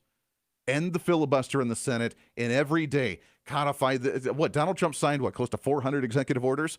Codify them. Permanentize them, make them legislation, make them law. It can't just be the one big beautiful bill. It can't just be the SAVE Act, which we're struggling to do right now in the Senate. It can't be that. We have so much we have to do. Show of hands. Anybody know the government's still actually shut down right now? Why? Because Republicans cowered during the appropriations process after the House passed the minibus bill of all the appropriations, or at least a few of the appropriations, in one lump sum, sent it to the Senate, and then Democrats said, no, let's separate funding from the Department of Homeland Security, and we'll pass all the other appropriation bills, but let's focus on DHS because that's where ICE is, and we just want simple reforms, right? We want simple reforms on ICE, changing their uniform a little bit, making sure they don't wear a mask, making sure they have body cameras on. We just want simple tunings. And by the way, we want to cut a little bit of their funding, get rid of close to 5,000 deportation hubs around the country or cells to where we can house these illegal migrants before we deport them. We just want slight things. And stupidly, Republicans were like, oh, sure, okay, that sounds like a great idea. So they separated the funding They passed all the others, and now we're still sitting in a partial government shutdown with 2 to 3% of the federal budget that has not been passed for the Department of Homeland Security. Now we have TSA workers, we have the border security, we have ICE agents, we have people in our security like keeping this country safe and doing what they have to do, not getting paid, going through the steps of the furlough, essentially, by working without pay until this redoings. And according to Hakeem Jeffries, he's just like, oh, it's a Republican shutdown again. Oh, my goodness. The person who invented this thing is simply... Oh, that's not the right one. Let's try... Oh, let's do this one. We have to abolish ICE. We have to abolish the Customs and Border Patrol in the way that they currently exist and replace them with something that actually does the work that we need for them to do. What work is that, by the way? At holding these people in this administration accountable. I'll tell you what the work is not. The work is not killing American citizens. You said the work we in need our them to community. do. I'm interested in your opinion. What is the work that we need them to do? Absolutely. One, the work is not killing American citizens. Okay, so now we've let them... we've given them an inch and they're taking a mile, right? This was a Democrat strategist on CNN saying that now, not only do we want to reform ICE, but now we're just going to abolish it completely. The radicals took hold, and now we're in a quagmire. Now we have to pass DHS funding. Everybody's on furlough, and now we have these people that are like, no, we don't just want to reform ICE. We want to cancel it altogether. We want to abolish ICE. And Republicans are saying no, and the Democrats are just like, well, I guess just what we're going to have to do. Of the Trump Republican shutdown of the Department of Homeland Security. Why are we in this moment? It's because Republicans have decided that they would rather shut down FEMA, shut down TSA, and shut down the Coast Guard than get ICE under control. That's the argument. Their argument is they don't want to rein in ICE, while the Democrats are saying it out loud as their pundits, as other elected officials. They're not satisfied until it's abolished completely. How we get out of that, I don't know. But the reason we're in this situation in the first place is because Republicans gave up all of their leverage by splitting up that vote of the appropriations and separating that from the rest of it instead of saying, no, pass it all, then we can talk about reforms later. Absolutely insane. I hope Donald Trump calls them out for that tonight on the State of the Union address. Got to take a break. 901-260-5926. Your thoughts on what we could expect tonight and a heck of a lot more. It is Andy Hooser sitting in for the Todd Starnes radio program. Can't hear the whole show? Don't worry. Get the Toddcast and listen on your own time at ToddStarnes.com.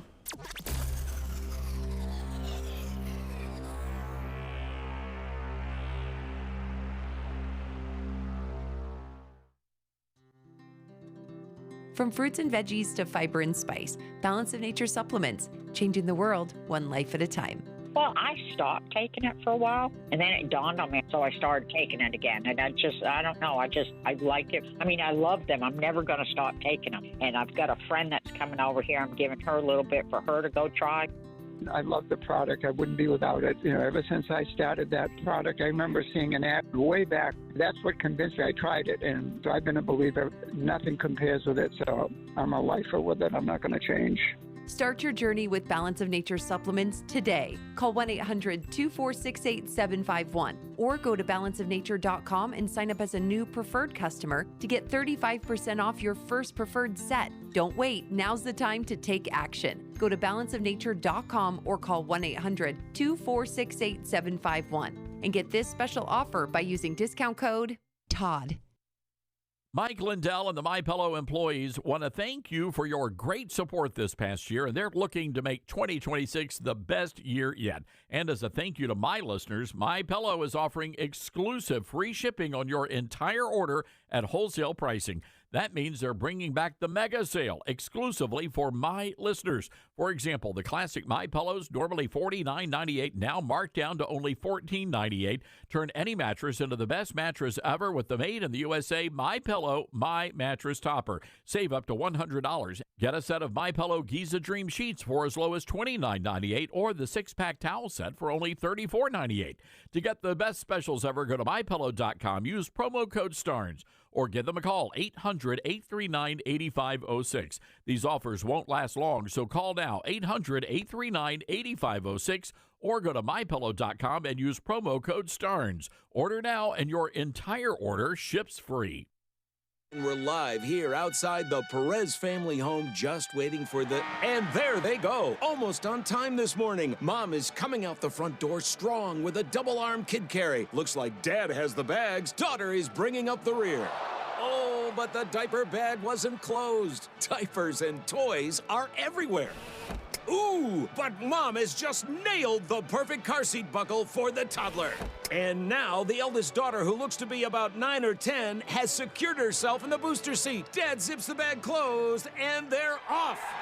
But looks like Mom doesn't realize her coffee cup is still on the roof of the car, and there it goes. Oh, that's a shame. That mug was a fam favorite. Don't sweat the small stuff. Just nail the big stuff, like making sure your kids are buckled correctly in the right seat for their age and size. Learn more at nhtsa.gov/the right seat. Visit nhtsa.gov/the right seat. Brought to you by NHTSA and the Ad Council. I'm Smokey Bear, and I made an assistant to help you prevent wildfires. Dude, I've got this. I've been camping since I was 5 years old. But I am a camping influencer. You know what? I'll bet you $5. Assistant Smokey, what is the best way to put out a campfire? To put out a campfire, drown with water, stir, drown again. Then make sure the fire is out cold by feeling with the back of your hand. Wait, really? I'll take the $5. Learn more at SmokeyBear.com. Brought to you by the U.S. Forest Service, your state forester, and the Ad Council. And here's Heather with the weather. Well, it's beautiful out there, sunny and 75, almost a little chilly in the shade. Now, let's get a read on the inside of your car. It is hot. You've only been parked a short time, and it's already 99 degrees in there. Let's not leave children in the back seat while running errands. It only takes a few minutes for their body temperatures to rise, and that could be fatal. Cars get hot, fast, and can be deadly. Never leave a child in a car. A message from NHTSA and the Ad Council. Not completing high school is more of a social thing than it was an academic thing. Even though all these years have passed, I still had that longing to have my diploma. At age 30, Carissa finished her high school diploma. If you're even considering getting your high school diploma, you can do it. No one gets a diploma alone. If you're thinking of finishing your high school diploma, you have help. Find free adult education classes near you at finishyourdiploma.org. That's finishyourdiploma.org. Brought to you by the Dollar General Literacy Foundation and the Ad Council. Retirement can be scary, but only if you're not prepared. That's why AARP created thisispretirement.org. Because unless you've already retired, you're in pretirement, and you still have time to plan. Learn about retirement savings options, potential tax breaks, and how you can build savings over time. Visit thisispretirement.org for free resources to help you customize your action plan and feel the retirement fear disappear. Brought to you by AARP and the Ad Council.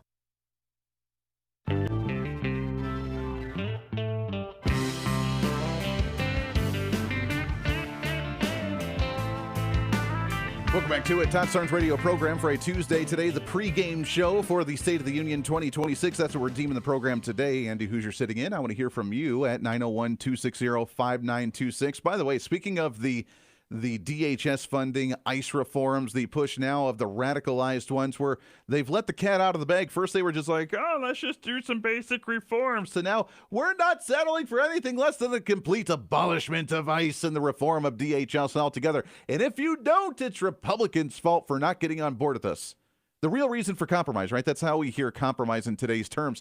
According to Democrats, it's you have to get on board with everything that we want, as radical as it may or may not be.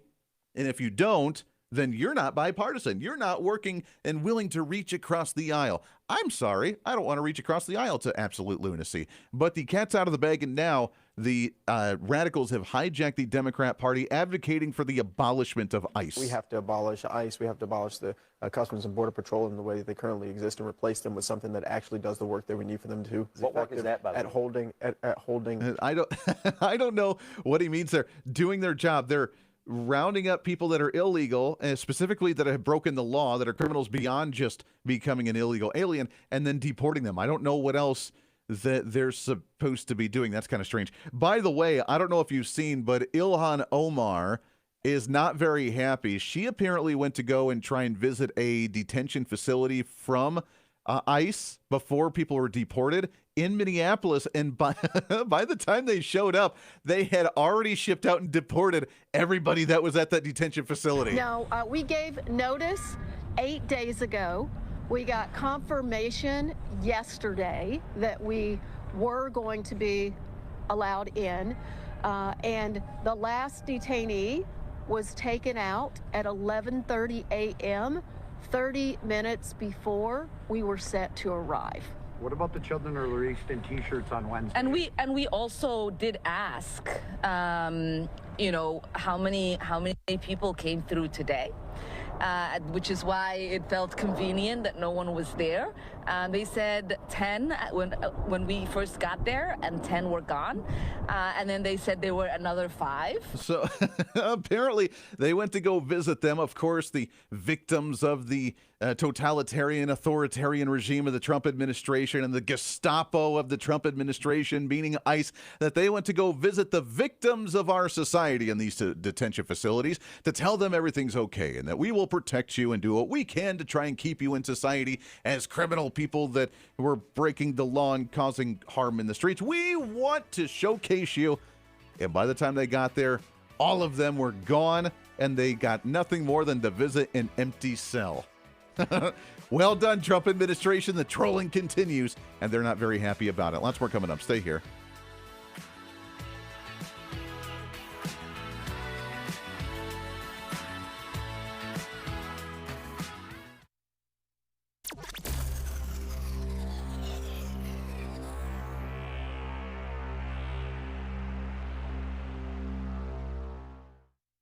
Great if life came with a remote control.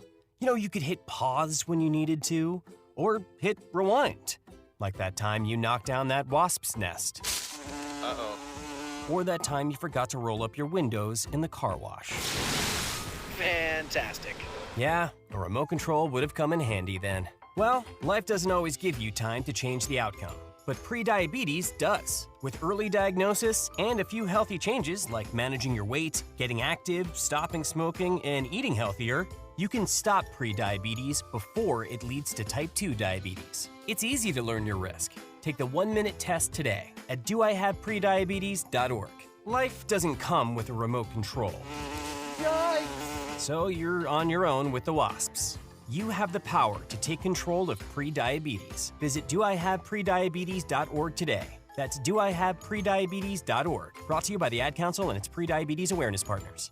As veterans, we're no strangers to helping others. That's what we were taught, service before self. But we do have one question for the veterans listening. When was the last time you reached out for help? If you or someone you know needs resources, whether it's for stress, finances, employment, or mental health, don't wait. Reach out. Find more information at va.gov/reach. That's va.gov/reach. Brought to you by the United States Department of Veterans Affairs and the Ad Council. Smokey the Bear. Then you know why Smokey tells you when he sees you passing through. Remember, please be careful, it's the least that you can do. What you desire, don't play with matches, don't play with fire. After 80 years of learning his wildfire prevention tips, Smokey Bear lives within us all. Learn more at SmokeyBear.com. And remember, only you can prevent wildfires. Brought to you by the USDA Forest Service, your state forester, and the Ad Council. Many college grads are anti-capitalist activists, so if you're a business owner, how do you find new employees who won't destroy your business? Hi, this is Todd Starnes, and that's where Red Balloon comes in.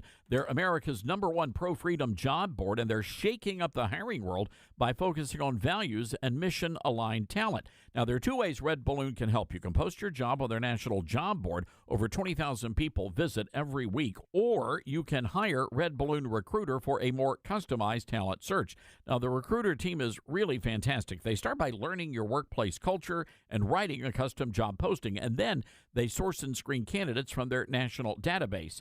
Their team conducts first interviews, and you get alerts when they find highly qualified candidates. And Red Balloon delivers these high-quality results at a fraction of traditional corporate recruiter prices.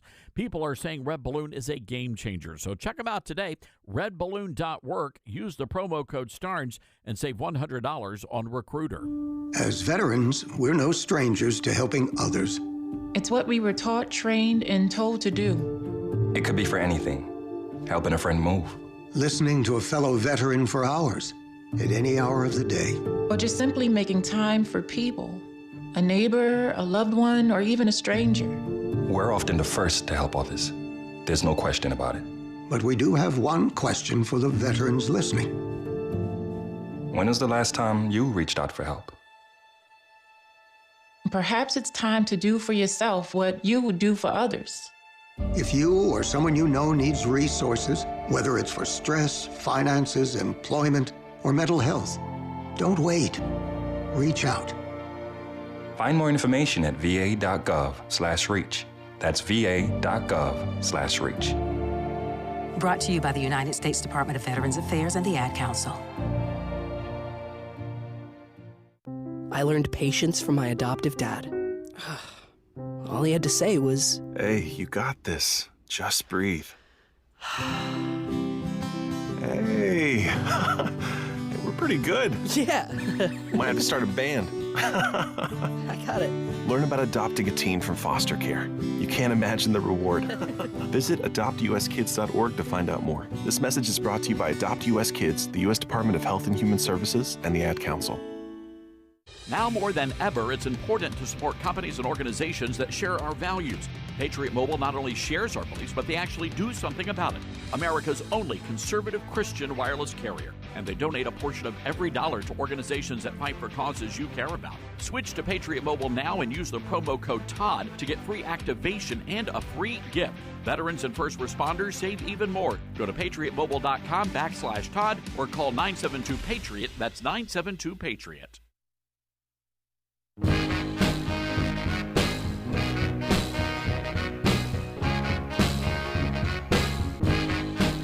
All right, welcome back to it. It is the Todd Starnes Radio program. Andy Hooser sitting in today for your pregame show of the State of the Union 2026. We're breaking down everything that could potentially be talked about. The new tariffs taking hold today, the change in statute from the Trump administration on how to implement different tariffs and what does that mean moving forward. The leverage that we apparently like to take away from ourselves when we negotiate with other foreign nations. That's really kind of strange. Plus, of course, we have the golden age of America. We have the setting up. The stage is set now for midterm elections of 2026.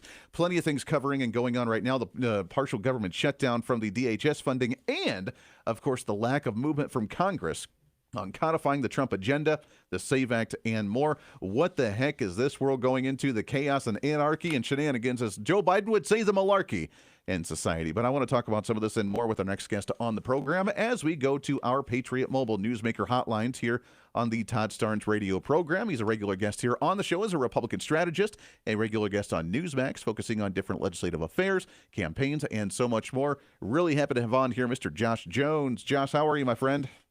I'm good. How are you?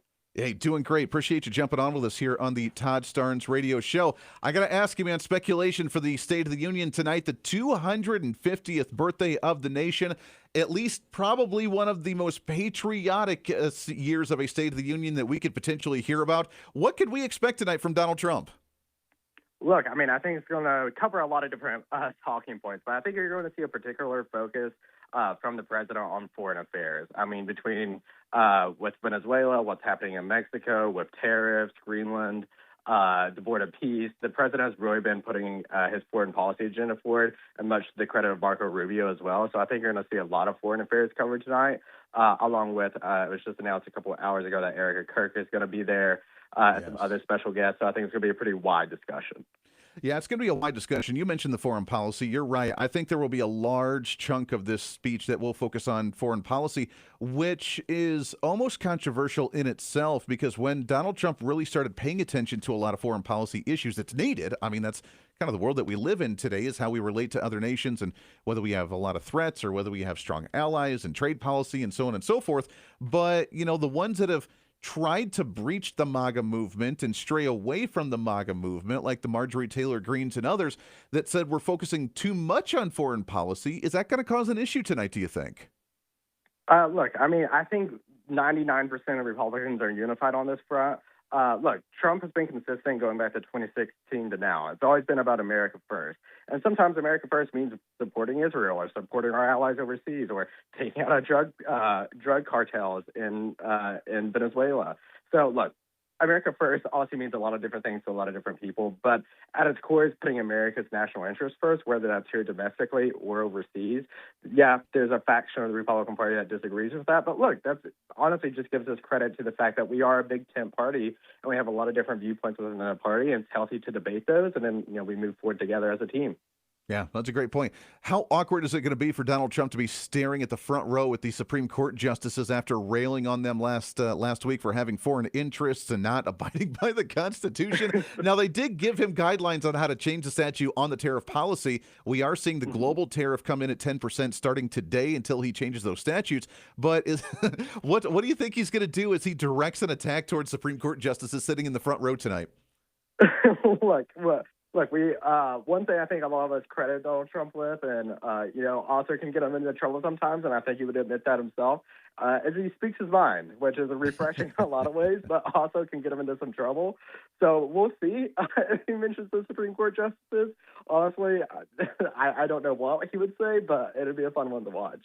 Yeah, it will be a fun one to watch. As you mentioned, we did see the breaking news. Erica Kirk will be there as a special guest for Donald Trump. It sounds like he'll probably mention Charlie Kirk and mention the movement of trying to bring conservatism to the young generation, that sort of thing. We're also hearing the breaking news, according to the spokesperson from Alexandria Ocasio-Cortez, that she will not be attending the State of the Union address. Apparently, there are near 30 Democrats that plan to not attend the State of the Union address, and they're now promoting an alternative broadcast called like the People's Rally or something, where it's going to be almost like Turning Point's alternative halftime show at the Super Bowl, where they're apparently going to be trying to get alternative programming to drive people away from Donald Trump. Is that going to be a successful ploy here?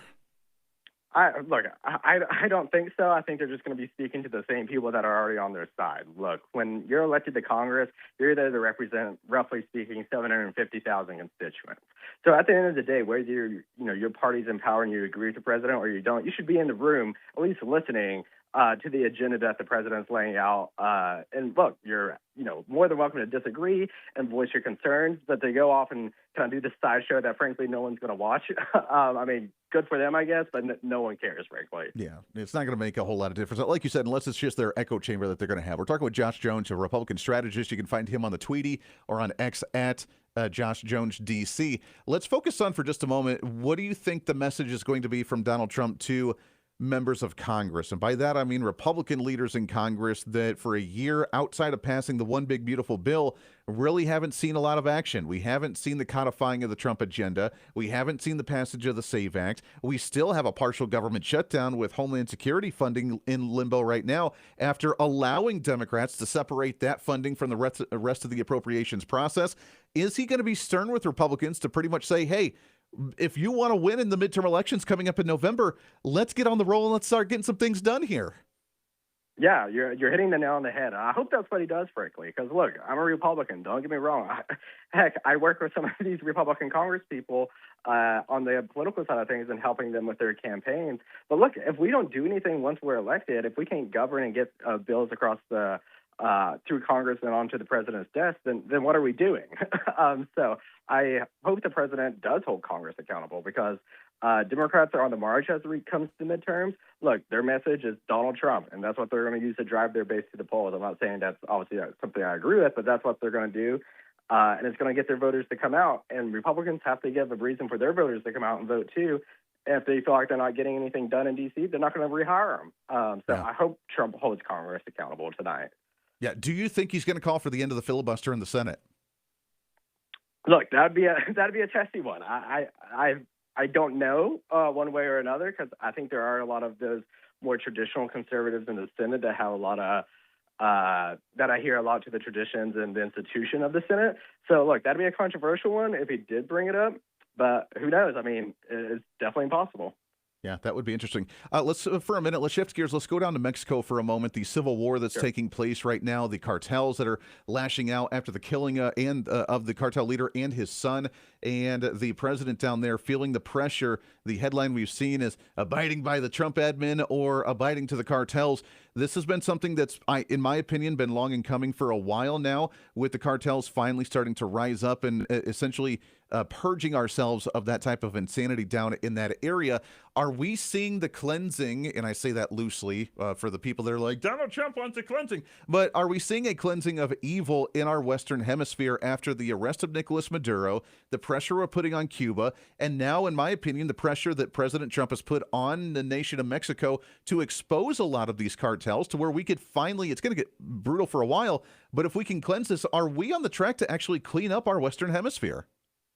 Look, I mean, that's what I'm hoping for, and I think that's what this administration, and particularly the Secretary of State, Rubio, is working on. I mean, at a very minimum, you know, and it has nothing, I think a lot of, at least some people in the Republican conservative movement would argue that it's too globalist, or we're getting too involved in international affairs. But mind you, this is the Western Hemisphere. This is our backyard.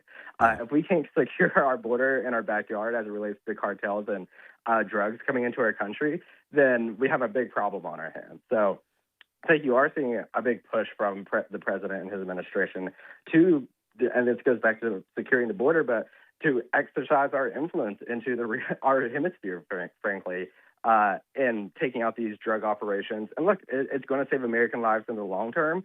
And yeah, there might be a little bit of turmoil in Mexico right now, or Venezuela, or wherever else. But look, when you're sick, you have to go onto the operating table, and that's what's happening right now. Oh, that is what's happening right now. And for those that are concerned about foreign policy, look, I mean, we've cleaned up the border. We've been able to seal the border. We've been able to deport a lot of these gang members and cartel members out of the United States already. But that doesn't mean that they're still not knocking at our door, waiting for a different administration and waiting for new policy to allow them to come back in here. This is right on our doorstep. We have to deal with this. Last question on that is, do you think that President Sheinbaum of Mexico, who has said that American soldiers on Mexico soil would be a declaration of war, will she change that tune and ask for the U.S. help on this ongoing war that they're dealing with right now? Look, I mean, it's hard to tell because, I mean, yeah, it's hard to tell as it relates to Mexico. But look, I mean, President Trump has made the offer multiple times to assist the Mexican government with these cartels, whether that's putting American boots on the ground or with drone strikes. But clearly, as we saw play out over the last couple of days, they're not super capable of handling it themselves, or at least not right away. Maybe they'll bounce back. But if I were her, I would take the help. I would too. That would be nice. Yeah, we got a couple minutes left here, Josh. So let's shift gears. Let's talk about midterm elections for the year. As you mentioned, looking at Republicans on how they're positioning themselves right now, Congress needs to act. They need to get on board with some legislation. But right now, early poll numbers show, and early speculation in the bidding odds show that Republicans keep the Senate. They widen their margin for the number of governorships that we have across the nation, but lose the House. Is that a concern? And with the RNC that's like shattering records with almost $200 million in their war chest right now, is that something that we need to be concerned about? And what's your outlook for the midterms? Look, I mean, midterms, as it relates to the House specifically, it is something we need to be concerned about because, look, Democrat voters are motivated because they want to, this is their first chance, nationally speaking, to respond to the Trump administration and voice their frustrations. Again, not saying I agree with them, but that's what's going to drive them to the polls. So Republicans do need to be concerned about the House. And Democrats are also stacking the deck in a lot of states. If you look at Virginia, for example, my home state, the Virginia Democrat General Assembly and the Virginia Democrat Governor, Abigail Spanberger, who's giving the response to President Trump tonight, just redrew our congressional map to go to a referendum from having 5 Republican seats in the state down to 1. So, Look, I mean, if they pass that, it's already an almost impossible task to keep the House. And that's something that should be garnering more national attention. And hopefully maybe the president mentions it tonight. I'm glad you mentioned that. It's going to be a bloodbath. I mean, Texas was a redrawing because it was a better representation based on those voter outcomes in the last presidential election.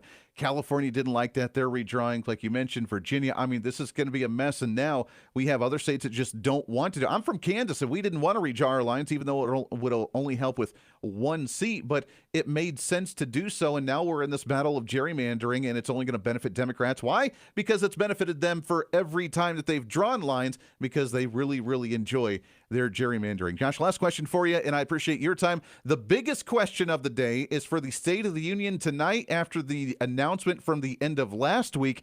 Will Donald Trump use the State of the Union as an opportunity to disclose extraterrestrial life? I will take the under on that, but I hope he does. I am hoping for it. I am the eternal optimist, and I'm ready for the announcement going on tonight. Josh Jones, you can find him on the Tweety. You can find all the great work that he does. We appreciate the time very much, my friend. Thank you. Appreciate it.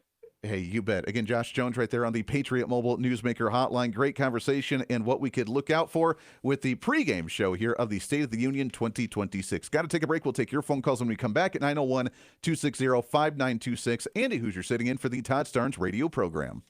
You're with Todd Starnes.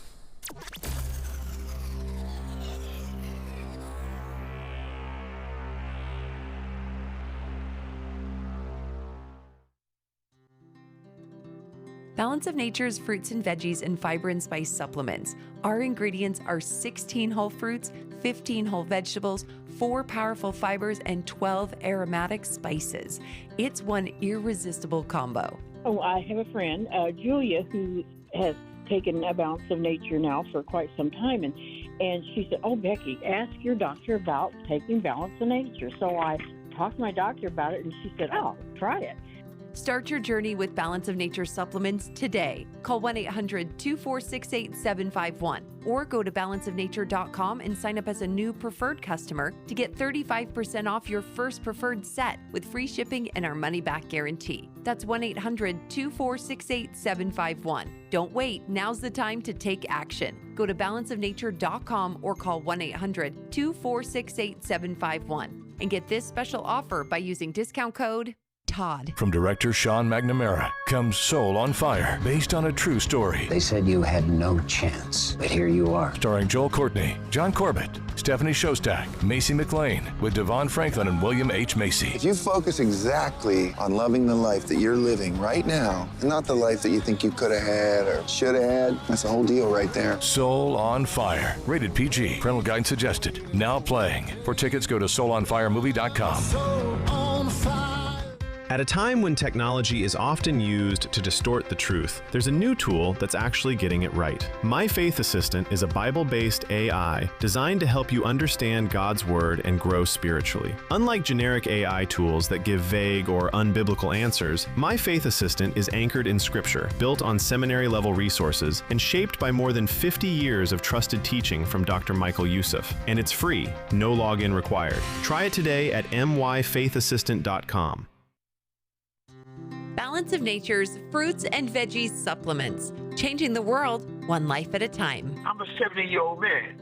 I'm not a young guy, and I'm an ex-athlete. Well, yeah, when I was taking it, I recognized that I was feeling better. You know what I'm saying? And just mentally knowing is important also. I am a customer of you guys. I love your product. Love it, love it. Nothing but good things to say about your product. I love it. And as long as y'all don't sell it, I'm going to take it as long as I can. Start your journey with Balance of Nature supplements. Call 1-800-246-8751 or go to balanceofnature.com and sign up as a new preferred customer. And for a limited time, get 35% off your first order with free shipping and our money-back guarantee. Go to balanceofnature.com or call 1-800-246-8751 and get this special offer by using discount code Todd. Most people out here think that taking care of one another is important. And most people would step up for a neighbor going through a tough time. Most people around here help out friends and family when they need it. But the funny thing is, most of us won't look for help when we need it. Talk to someone if you're struggling with mental health, because most people out here really care. Find more information at loveyourmindtoday.org. That's loveyourmindtoday.org. Brought to you by the Huntsman Mental Health Institute and the Ad Council. My mom has taken up going to the park to practice yoga. My dad's going to a club, but not a book club, a salsa club. Finding new hobbies comes with age. My mom has started getting lost and not knowing where she's going. Becoming lost or disoriented doesn't. Confusion with time or place may be a sign of Alzheimer's. An early diagnosis can help improve the quality of life for your loved one. Learn the warning signs of Alzheimer's at 10signs.org. Brought to you by the Alzheimer's Association and the Ad Council.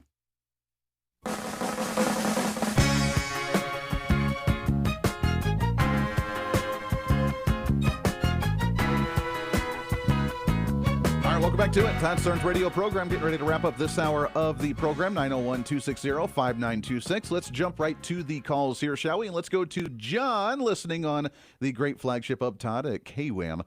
John, what's going on, my friend? How are you? How you doing? I just listened to your guest just a few minutes ago. Yeah. I'll make this real short and sweet. I'm a conservative. I've been voting Republican since I was in the Army. Many, many moons ago, like 100 years ago when we used black powder rifles. Just kidding with that one. But I love it. I'm losing, and I hope your guests listening. I am losing faith in the Republican Party. My local Republican Party headquarters still will not return my calls. My Republican congressional representative will not return my calls or my emails. Rand Paul, forget it. If he doesn't agree with you, he'll block you. And Mitch McConnell, well, let's just say he's Mitch, okay? But the problem is I can see why so many conservative voters, the only one that is doing anything, trying to do anything for our country, foreign policy-wise and domestic policy-wise, is that guy at 1600 Pennsylvania Avenue. In our military, that gentleman that's at the Pentagon and the War Department. A lot of these Republicans, to me, are, excuse me for saying this, are so full of crap they can't see the brown through the forest because they're so full of it. They'll make all these promises, and then when they say, if you have a problem, call me or reach out to me, they're not going to do it. They don't care. They really, sincerely don't care. The only thing we can do as Americans is keep on hitting them with as many emails, but then when they bother them, they just won't respond to you. And to me, as a veteran, my wife's a Marine Corps veteran. She runs the house, by the way. I just want to let you know that because she's a Marine. That's right. We're coming up on 250 years. When in the HE double toothpicks are these politicians going to start understanding we're the ones that put them there? And that's why the Republicans lose the House, because they're not doing their jobs. Yeah. They're not. And Donald Trump can do all he wants. He's done everything humanly possible, even superhumanly possible, and yet these Republicans will not, codify the SAVE Act. They will not do anything because they're a bunch of freaking cowards, and I'm calling their honor into question. So excuse me for saying that, but that's the truth. But I'll still vote conservative. Heck, if you ran for office, I'd vote for you 3 times the Chicago way, and I don't even live in your state. Well, look, John, I get it. Look, there's a lot of frustration because you're right. When we saw this Trump administration take fold last year, we were so excited. When we saw the cabinet come together for Trump with RFK Jr. and Tulsi Gabbard and Pete Hegseth and Kash Patel and all these guys, we got so excited that finally the reset button's going to be hit. We're going to see a completely different nation. We are going to see everything that we've been wanting to be fixed. We're going to start seeing it happen. And I will say that from that side, from the executive branch and that cabinet, we're seeing more action and more progress than I think any other administration has seen in the last century. We've seen 100 years of action under 1 year of a Trump administration. But you're right, none of it matters unless we codify it in Congress. And right now, we still have a lot of people scared of their own shadow. And we've gotten better, but we still have a long ways to go here. Right. And the other thing is these representatives, first of all, you hire tactically trained and well-armed security. They will not hold town hall meetings. And again, they are cowards, and to me, it's almost like Thomas Stonewall Jackson said. He's Confederate, but he said you have scallywags and carpetbaggers, and that's exactly what they're acting like. And great showing. And again, I'm sorry. Thank you for letting me vent my spleen. God bless you. Well, God bless you, my friend, and thank you for your service, and thank you for what you've done. Yeah, you know what? I feel the passion. I get it, and you know what? That's where we step in to try and do what we can to fix it. Look, a lot of people don't know on Todd's show, but I'm in my, second year as the vice chair for the state Republican Party in Kansas. Why? I've never been in any quote-unquote elected office, nor have I really had any desire to do so, but if there's a chance to change the party from inside, that's what we have to do, and along with berating and holding our elected officials accountable, changing that system internally is all we can do, because like you said, if we don't, it will never get fixed. We'll never be able to do anything else, and there's no other place for us to go. We can't vote third party. That's not going to do anything. It's not going to fix anything. You can't walk away. We got to keep at it, my friend. So, John, thank you for the call. Thank you for the passion. Appreciate it very much. Yeah, let's just keep on it. Hold these people accountable. Put the pressure on them. Make them get the job done, or we're going to be in a way worse situation. Lots more coming up. Stay here.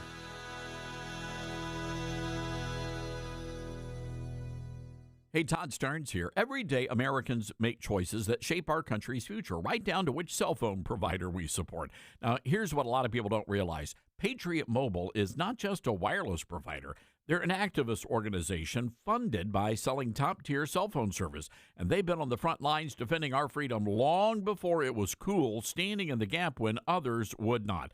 And the best part is they deliver prioritized premium service on all 3 major U.S. networks.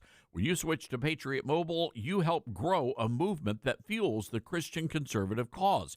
Every bill you pay helps advance the values of faith, family, and freedom. And switching is easier than ever. Activated Minutes. Keep your number, keep your phone, or upgrade.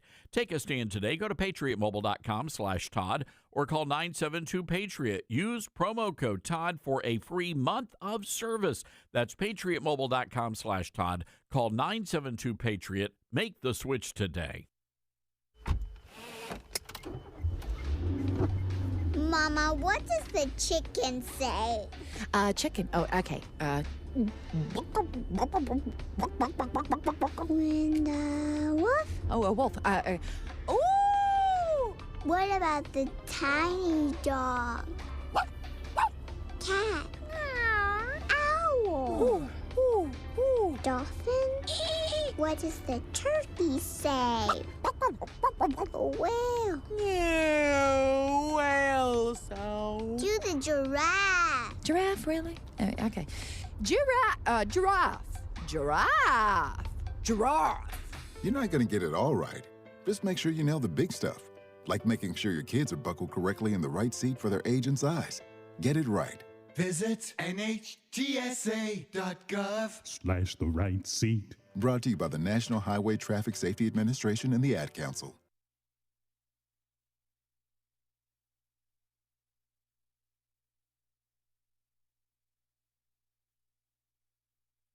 Hello, Americans. I'm Todd Starnes. Stand by for news and commentary next. At a time when technology is often used to distort the truth, there's a new tool that's actually getting it right. My Faith Assistant is a Bible-based AI designed to help you understand God's Word and grow spiritually. Unlike generic AI tools that give vague or unbiblical answers, My Faith Assistant is anchored in Scripture, built on seminary-level resources, and shaped by more than 50 years of trusted teaching from Dr. Michael Youssef. And it's free, no login required. Try it today at myfaithassistant.com. A horrifying story from Fort Bragg in North Carolina. For the past year, parents have been complaining about a substitute teacher who identified as a transgender wolf. That's right, folks. Mildred B. Poole Elementary School had employed a kindergarten teacher who wore a dress with a tail protruding from his hindquarters. The man also wore a dog collar and told the children he was born in a man's body, but actually was a woman who likes boys. Now, parents pleaded with the school, but they did nothing, so they reached out to Matt Staver from Liberty Counsel. Staver says the school undermined parental rights and also military readiness. He argued the teacher engaged in harassment. Well, just hours after my radio show aired, we received word from the Pentagon that the teacher had been fired. Turns out Pete Hegseth promised to restore common sense to the Pentagon, and he wasn't crying wolf. I'm Todd Starnes.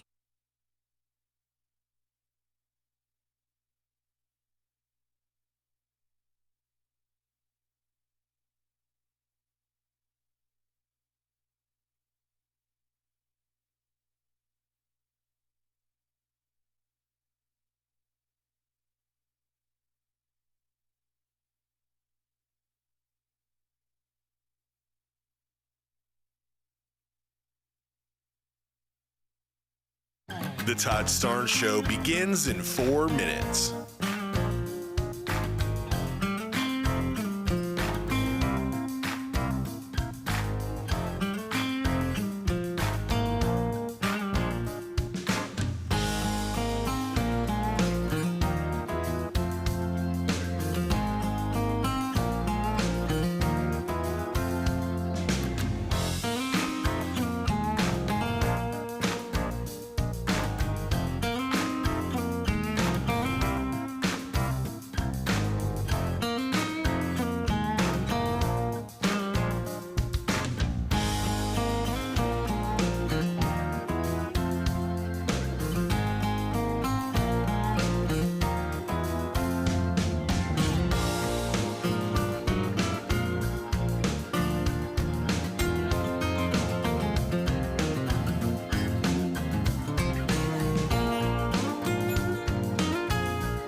Todd Starnes Show begins in 2 minutes.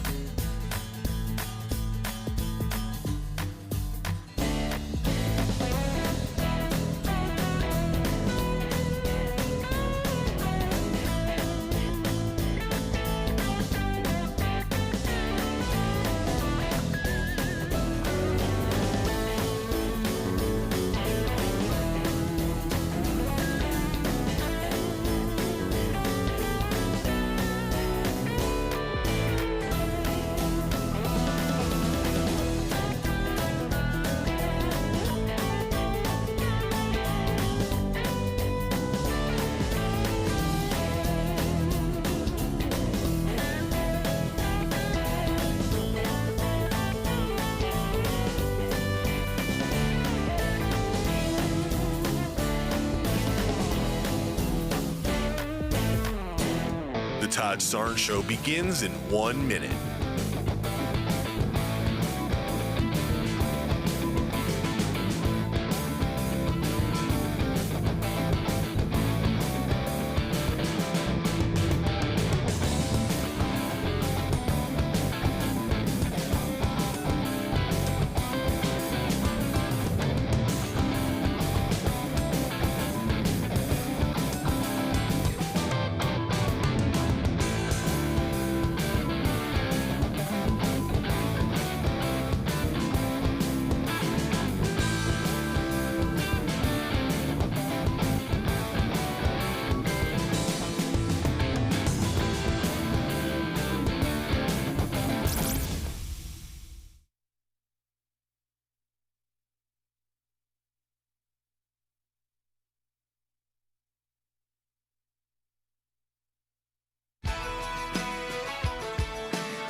Live from the Liberty University studio in Memphis, Tennessee, it's America's conservative blowtorch. That's us.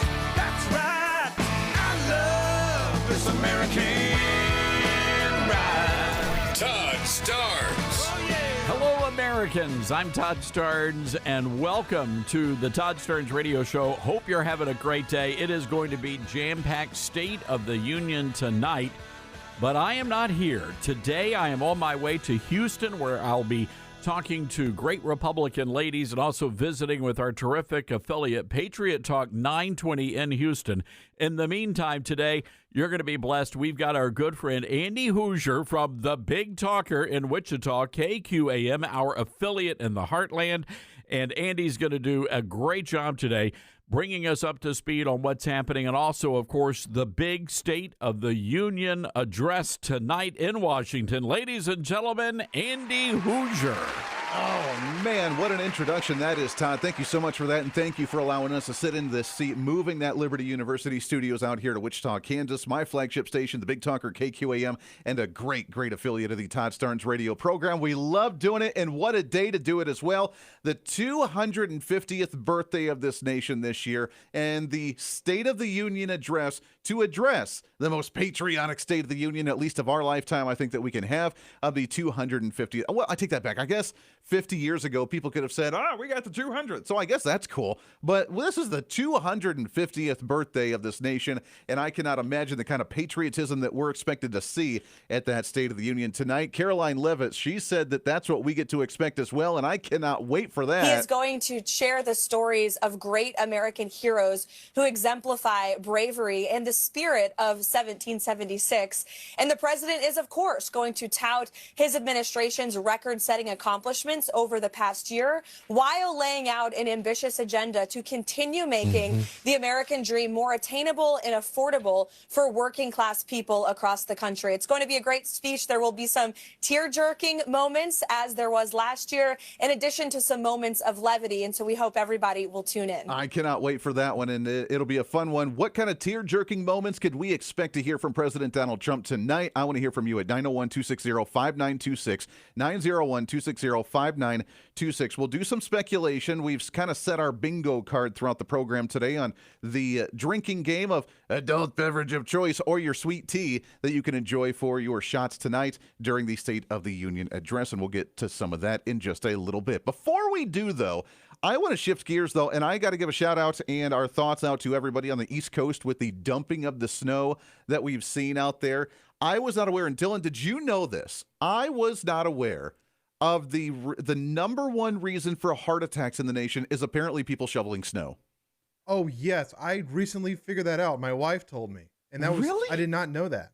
I didn't know that either until this. Now, according to some reporters there in New York City, 17 inches of snow have dropped, and I get it. It's the East Coast.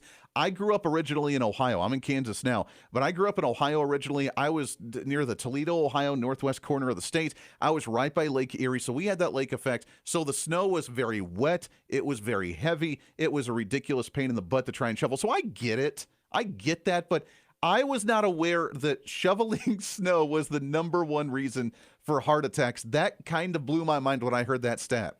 Yeah, because I guess, you put the pressure, that initial, force into it when you're, going into it. That's got to be why. Okay, can I be frank, though? Is that a sign of how weak we are as a society? That might be. Just throwing it out there. I mean, look, if you are elderly, if you have a heart debilitating issue, okay, I get it. Don't shovel snow. I get that. But come on. Shoveling snow, not going through the Marine Corps as a special operations person where you're, suffering yourself and you're drowning underwater and you're lifting logs for 12 hours a day and running 14 miles. That's not the number one reason for a heart attack. Shoveling snow is the reason for the number one case for heart attacks. I'm sorry, but this probably reinforces the idea of why we need the MAHA, Make America Healthy Again movement with Robert F. Kennedy Jr. Because if that's your number one reason on why you potentially could get a heart attack, I think we have a serious lack of exercise problem in society. Yeah, I would have to agree. I think it also has to do with it's cold outside, your blood vessels are constricting maybe, and that force, upper body force. I can't go with that though either, man. Okay, so people that listen to me, and I filled in for Todd a few times here and there, and I really appreciate that. I enjoy my cold weather. I am a cold person. I've said that when Donald Trump buys Greenland, I'm going to be the first one moving up to Greenland. I do the ice plunges in the ice bath. I take cold showers every day. I don't even turn on the heat at all. I go outside in the wintertime when it's -20 and do my meditations in my shorts and my t-shirt. I enjoy that because it gets rid of inflammation in your body. It brings the mental clarity. It gets rid of whatever crazy, wild thoughts that are straining your, it's so good for your body in the cold that, I guess if you're not used to it, then it's a bit of a shock to the system, but come on, man. That's a good Shoveling point. Shoveling snow, the reason for heart attacks in the country. we have a serious lack of exercise or maybe health issue in this nation. I think we need to address that. So thank God for MAHA and Robert F. Kennedy Jr. right now, because maybe we should start doing snow shoveling training courses or something. Or Wim Hof, Wim Hof. Yeah, the Wim Hof. I Yeah. tell you, the Wim Hof, the cold therapy and his breath meditation, insane. And, okay, side story, and I promise we'll get back to the topic of the day. Have you seen his breath work that he does on it's 30 deep breaths in and out really fast, and then exhaling all your breath and holding as long as possible, and then holding it for 15 seconds, and then doing that. That's one round, and you do 3 or 4 rounds of that. Oh yeah, I've seen it. I've tried it. You've tried it. Okay. Yeah. I love it. I tried as well. The longest I've been able to hold my breath and exhaling it all and holding it without 3 minutes and 16 seconds. Wow. That's pretty good. I feel like that's above average. That is above average. It took me a long time, and I started to black out and forgot how to breathe when it was time for me to do so. Exactly, yeah. That'll do that. But it's actually pretty amazing. There you go. The little shout out for Wim Hof. I enjoy those breath meditations. I feel really good on those. Speaking of, by the way, so New York, 17 inches of snow at least. Now we have the call for emergency snow shovelers in New York City from Zohan Mamdani, where he had called for them. You get paid $30 an hour to shovel snow in the commie area of New York City now. But in order to do so, you have to prove your identification, which I'm sure is scandalous there, to the point where even Mamdani yesterday had to come out and clarify why you had to present forms of identification. He is going to share this. No, that's not the right one. Let's try. That would be, let's go to this one. Take a look here. Favorite photo? Nope, that's not on the wrong one either. That's okay. Oh, you know what? Here it is. Federal law requires that employers get authorization and documentation to pay people for their work. We are not allowed to just cut checks to individuals for their work. This is all long-standing. This is a long-standing program and long-standing requirements, and this is a way that New Yorkers get paid to shovel snow in assistance with the city's response to a winter storm event. These are the policies that we've had in place, but I understand that for many, it's the first time that they've ever heard of it. All right, so this is more of an explanation to his side of the aisle of why do we have to show an ID? Because we just want to get paid. So I love his excuse as well. It's a federal program in order to have emergency snow shovelers in New York City. Now, I want to preface this by saying this is the guy that has now presented a citywide budget that is $10 billion above the entire state budget for the state of Florida. I know that Todd's talked about this, but at the same time, while we're increasing it $10 billion above an entire budget for a whole state of Florida with a third of the population, he's cutting more than 5,000 NYPD officers. He's investing, and I say investing loosey-goosey here for the radio listeners, he's investing in a lot of DEI initiatives and hiring a whole bunch of DEI protocol for the city of New York City.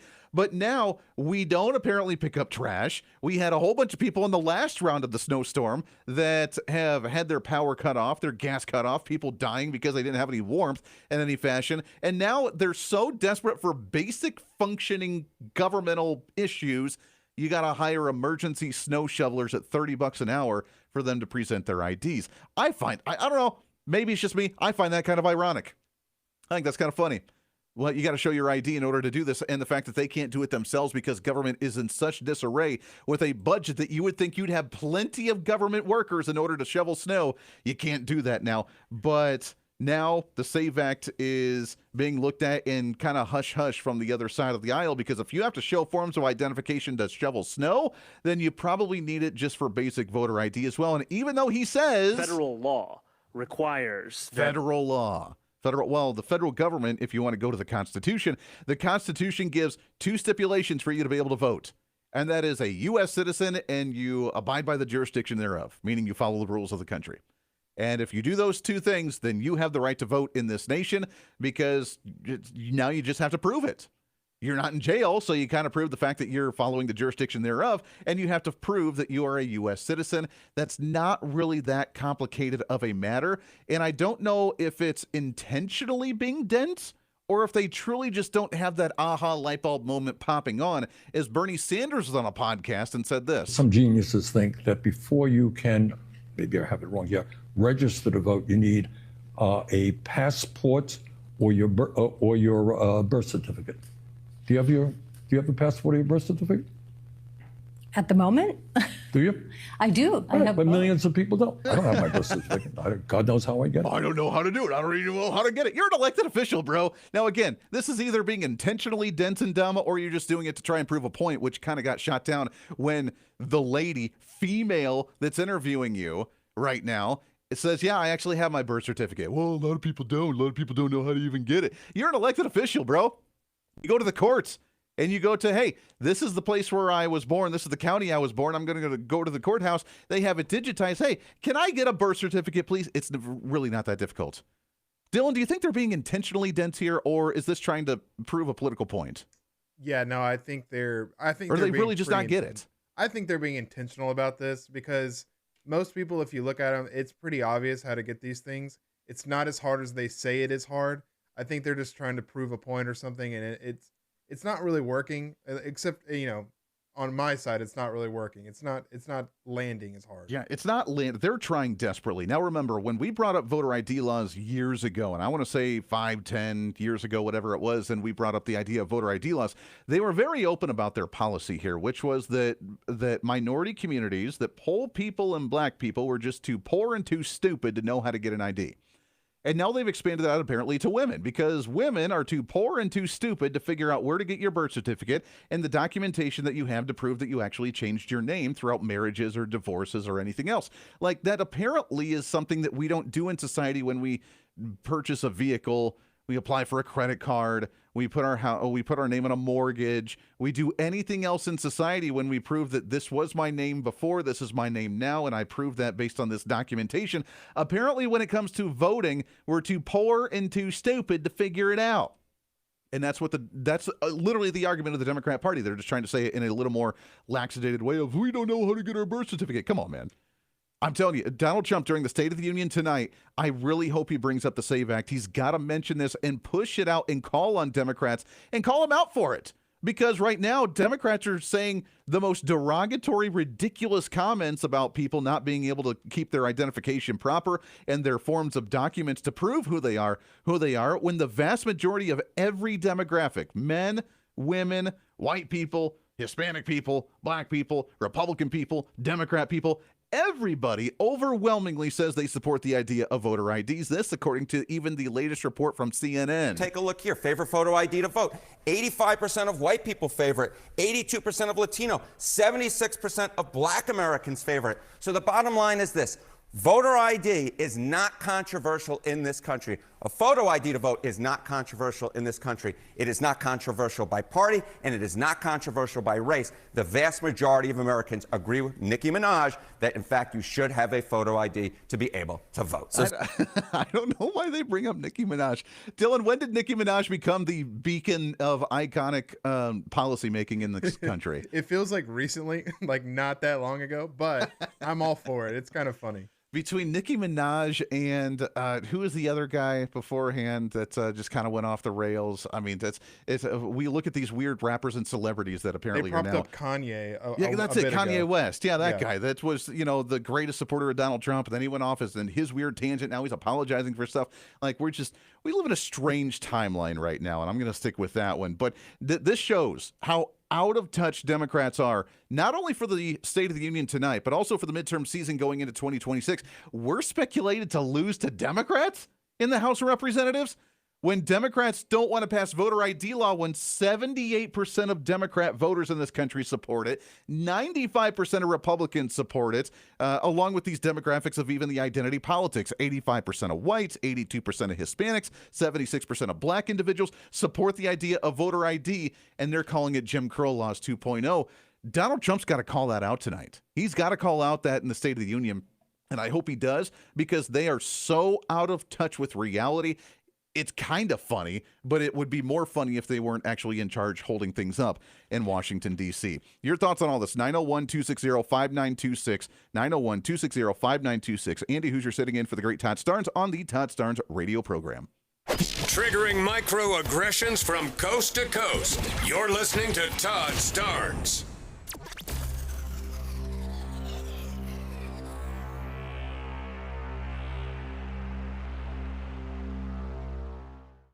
There's a quiet revolution happening in America, and it's not coming from tanks or tyrants. It's creeping into classrooms, corporate boardrooms, and even some church pulpits. Live Not by Lies is a powerful new docuseries by Angel Studios based on Rod Dreier's best-selling book. It exposes the rise of soft totalitarianism in the West by drawing striking parallels with the communist regimes of the past. Now, the series features brave men and women who live under real oppression. They see the warning signs, and they're sounding the alarm. Now, this isn't a doom and gloom paranoia. It is firsthand wisdom from people who know what it's like to live without freedom. And it's a wake-up call for every American who cares about faith, family, and liberty. If you believe in preserving truth in an age of lies, well, now's the time to pay attention. Live Not by Lies is streaming now only on Angel Guild. Join today by visiting angel.com/Starnes. That's angel.com/Starnes. Hi, this is Todd Starnes, and there's no better time to get in shape than right now. That's why I'm really excited that Calitrin is part of my weight loss campaign. Here's my friend Elizabeth from Calitrin. That's right. It's totally understandable to be wary of weight loss products. I mean, everybody has been burned by them over the years. Everything comes and goes. There's lawsuits with some. But with Calitrin, it really is different because it's good for you, and it's got a track record of almost 30 years. 0 lawsuits, only hundreds of thousands of happy customers. So if you're wanting to lose weight with a product that's proven safe and effective, then you've got to check out Calitrin for yourself. You can go to the website, toploss.com. We've got a huge unlimited sale going on right now. Check it out at toploss.com or call us toll-free. We've got people right here in America.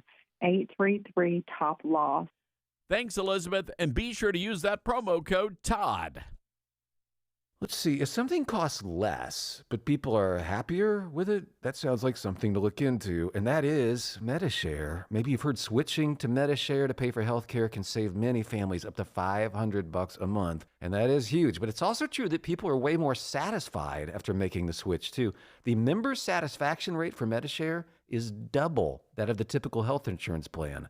Double. MediShare works, too. It's been around for 30 years. Members have shared more than $5 billion of each other's bills. People love having telehealth and a huge nationwide PPO network. So, yeah, really, you can save a ton and like it better. Imagine being happy with how you're taking care of your health care. So if you're self-employed or part of the gig economy, or you just want a plan you're happy with, you can call right now. You'll get a price within 2 minutes. So see what you can save. This is a very, very smart use of 2 minutes. Here's the number you need. Call 844-43-BIBLE. That's 844-43-BIBLE. 844-43-BIBLE. Hear that? That's the sound of your life. Perfectly imperfect. Beating in rhythm to the world you've created. But every time you drive after drinking, the music gets drowned out. Your life sounds pretty great. Don't let a buzz ruin it. Buzz driving is drunk driving. Don't drive buzzed. A message from NHTSA and the Ad Council. Are you prepared for an emergency or disaster? Because it's not a matter of if, but when. Don't find yourself saying, I'll trust water bottles and a flashlight to save the day, but I'll be proved wrong. With a tornado approaching, I'll realize that I lack a wheelchair-accessible shelter. When the floodwaters rise, I'll be up in the attic with 20 cans of beans. It's a recipe for disaster. Let's prepare so we all have a better story to tell. Get started at ready.gov/older adults. Brought to you by FEMA and the Ad Council. Babes, what are you doing? What? I'm just mowing the lawn. No, it's blazing hot and dry out here. Don't you remember? Smokey Bear says. Avoid using power equipment when it's windy or dry. Where'd you learn this? Oh, it's on SmokeyBear.com with many other wildfire prevention tips. Right. Thanks, honey bear. Because remember, only you can prevent wildfires. Brought to you by the USDA Forest Service, your state forester, and the Ad Council. What I know about courage, I learned from my adoptive mom. She said sometimes you just gotta hold on and know we'll get through this. Mom, we are so high up. Hold my hand. No, you hold my hand. Here we go. Learn about adopting a teen from foster care. You can't imagine the reward. Visit adoptuskids.org to find out more. This message is brought to you by Adopt US Kids, the U.S. Department of Health and Human Services, and the Ad Council.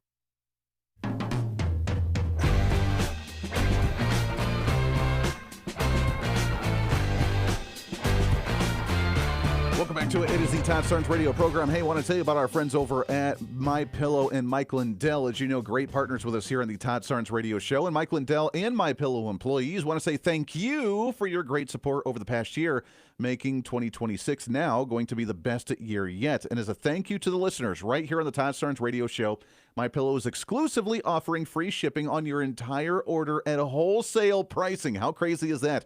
That means that they're bringing back the mega sale exclusively for listeners for Todd Starnes. For example, here's what you can enjoy. The classic My Pillows, regularly at $49.98, now marked down to only $14.98.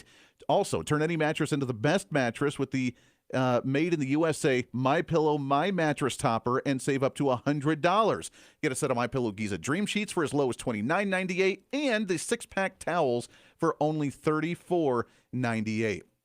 Those deals are pretty insane. To get the best specials, go to MyPillow.com, use the promo code STARNS, or call 800-839-8506. These offers will not last long, so do it right now. Call 800-839-8506, or go to MyPillow.com and use the promo code STARNS. Again, use the promo code STARNS. All the orders right now will be shipped entirely, absolutely free with our friends over at MyPillow. That's pretty awesome, and we love that very, very much. As we get closer to tonight's State of the Union address, again, this is kind of the pre-show of 2026. More Democrats are speaking out. There was a press conference held just a little while ago by Democrats, some of them advocating to not show up at all. The question is, what is better? Would you rather, is the game we're going to play, would you rather see Democrats show up and protest or not show up at all? Some Democrats say that, well, they don't like Donald Trump, But they'll show up anyways. I'll just end with this. I would rather stick forks in my eyes than be here tonight to listen to Donald Trump talk about the State of the Union. But this is the people's house, and I will not abandon the people's house. Wow, she'd rather stick fork in her eyes. Dylan, I didn't know that listening to Donald Trump would make you want to stick fork in your eyes. That doesn't make a whole lot of sense to me. Yeah, no, you heard that. You heard that right. Now, we have heard over the last hour or so that Alexandria Ocasio-Cortez, according to her people, her spokesperson, I didn't know she had a spokesperson. A little bit more hoity-toity than what we had thought. Thank you, AOC. But now, well, she's on a global stage now. She's running for president in 2028, so of course she's going to have her people. But her spokesperson has said that she will not be attending the State of the Union address. There is a My People's rally that apparently is going to be going on as an alternative programming during the State of the Union. But other Democrats like this say it's their due diligence to show up and represent their constituents. I will at least commend them for that. We'll see what type of silent protest they'll have going on. All right, lots more coming up for the speculation tonight right here on the Todd Starnes radio program. Stay here.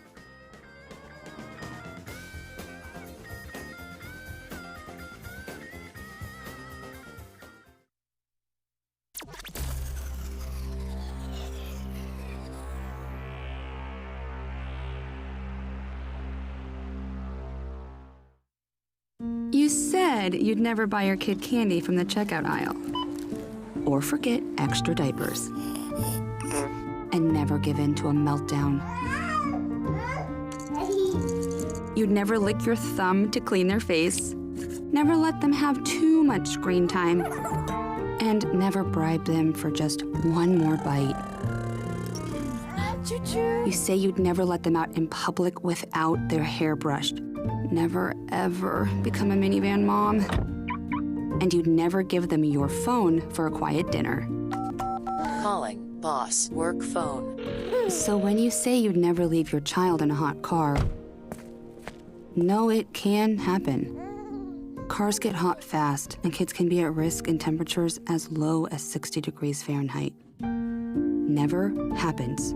Before you leave the car, always stop, look, lock. Brought to you by NHTSA and the Ad Council. Get hurt in the game? We tough it out. Feel exhausted? We push on. Feeling down? We pull ourselves up by the bootstraps. But there are times when bootstraps aren't enough. When stress gets to us and we need to talk to someone about what we're really going through. So we're going to reach out, because sometimes mental health is not a one-person job. Visit loveyourmindtoday.org. That's loveyourmindtoday.org. Brought to you by the Huntsman Mental Health Institute and the Ad Council. My mom has decided to learn to paint, and she's good. My dad's now into creative cuisine, and I've already put on 6 pounds. Learning new things comes with age. My mom, she started forgetting my name and what we're talking about. Forgetting well-known things doesn't. Memory loss may be a sign of Alzheimer's disease. Early detection gives you and your loved one time to plan for the future. Learn the warning signs of Alzheimer's at 10signs.org. Brought to you by the Alzheimer's Association and the Ad Council. Mike Lindell and the MyPillow employees want to thank you for your great support this past year, and they're looking to make 2026 the best year yet. And as a thank you to my listeners, MyPillow is offering exclusive free shipping on your entire order at wholesale pricing. That means they're bringing back the mega sale exclusively for my listeners. For example, the classic My Pillows, normally $49.98, now marked down to only $14.98. Turn any mattress into the best mattress ever with the made in the USA My Pillow My Mattress Topper. Save up to $100. Get a set of My Pillow Giza Dream Sheets for as low as $29.98, or the 6-pack towel set for only $34.98. To get the best specials ever, go to MyPillow.com. Use promo code STARNS. Or give them a call, 800-839-8506. These offers won't last long, so call now, 800-839-8506, or go to MyPillow.com and use promo code STARNS. Order now, and your entire order ships free. You can't escape a traffic jam. Know what else you can't escape? Seasonal allergies. And you might think you can avoid that coffee stain until... Oh. Really? You can't escape a lot of things in life, but you can escape prediabetes. Prediabetes captures 1 in 3 adults. There are usually no signs of prediabetes. In fact, most people don't even know they have it. But with early diagnosis, you can change the outcome and prevent or delay type 2 diabetes. Take action by taking the 1-minute risk test at doihaveprediabetes.org. You might not be able to escape having this song stuck in your head, but you can escape prediabetes. Go to doihaveprediabetes.org today. Brought to you by the Ad Council and the Centers for Disease Control and Prevention. All right, son. Time to put out this campfire. Dad, we learned about this in school. Oh, did you now? Okay. What's first? Smokey Bear said to. First drown it with a bucket of water, then stir it with a shovel. Wow. You sound just like him. Then he said. If it's still warm, then do it again. Where can I learn all this? It's all on SmokeyBear.com with other wildfire prevention tips, because only you can prevent wildfires. Brought to you by the USDA Forest Service, your state forester, and the Ad Council. Now more than ever, it's important to support companies and organizations that share our values. Patriot Mobile not only shares our beliefs, but they actually do something about it. America's only conservative Christian wireless carrier. And they donate a portion of every dollar to organizations that fight for causes you care about. Switch to Patriot Mobile now and use the promo code TODD to get free activation and a free gift. Veterans and first responders save even more. Go to patriotmobile.com/Todd or call 972-PATRIOT. That's 972-PATRIOT.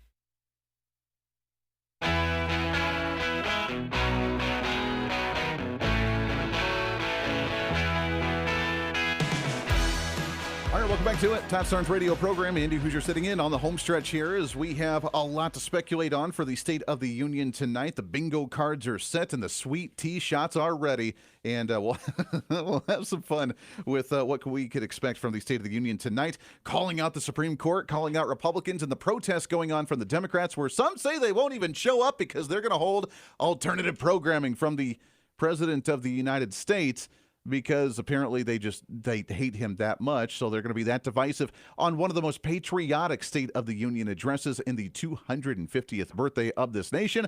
Others say, well, I'd hate it, but I'm still going to show up. I'll just end with this. I would rather stick forks in my eyes than be here tonight to listen to Donald Trump talk about the State of the Union.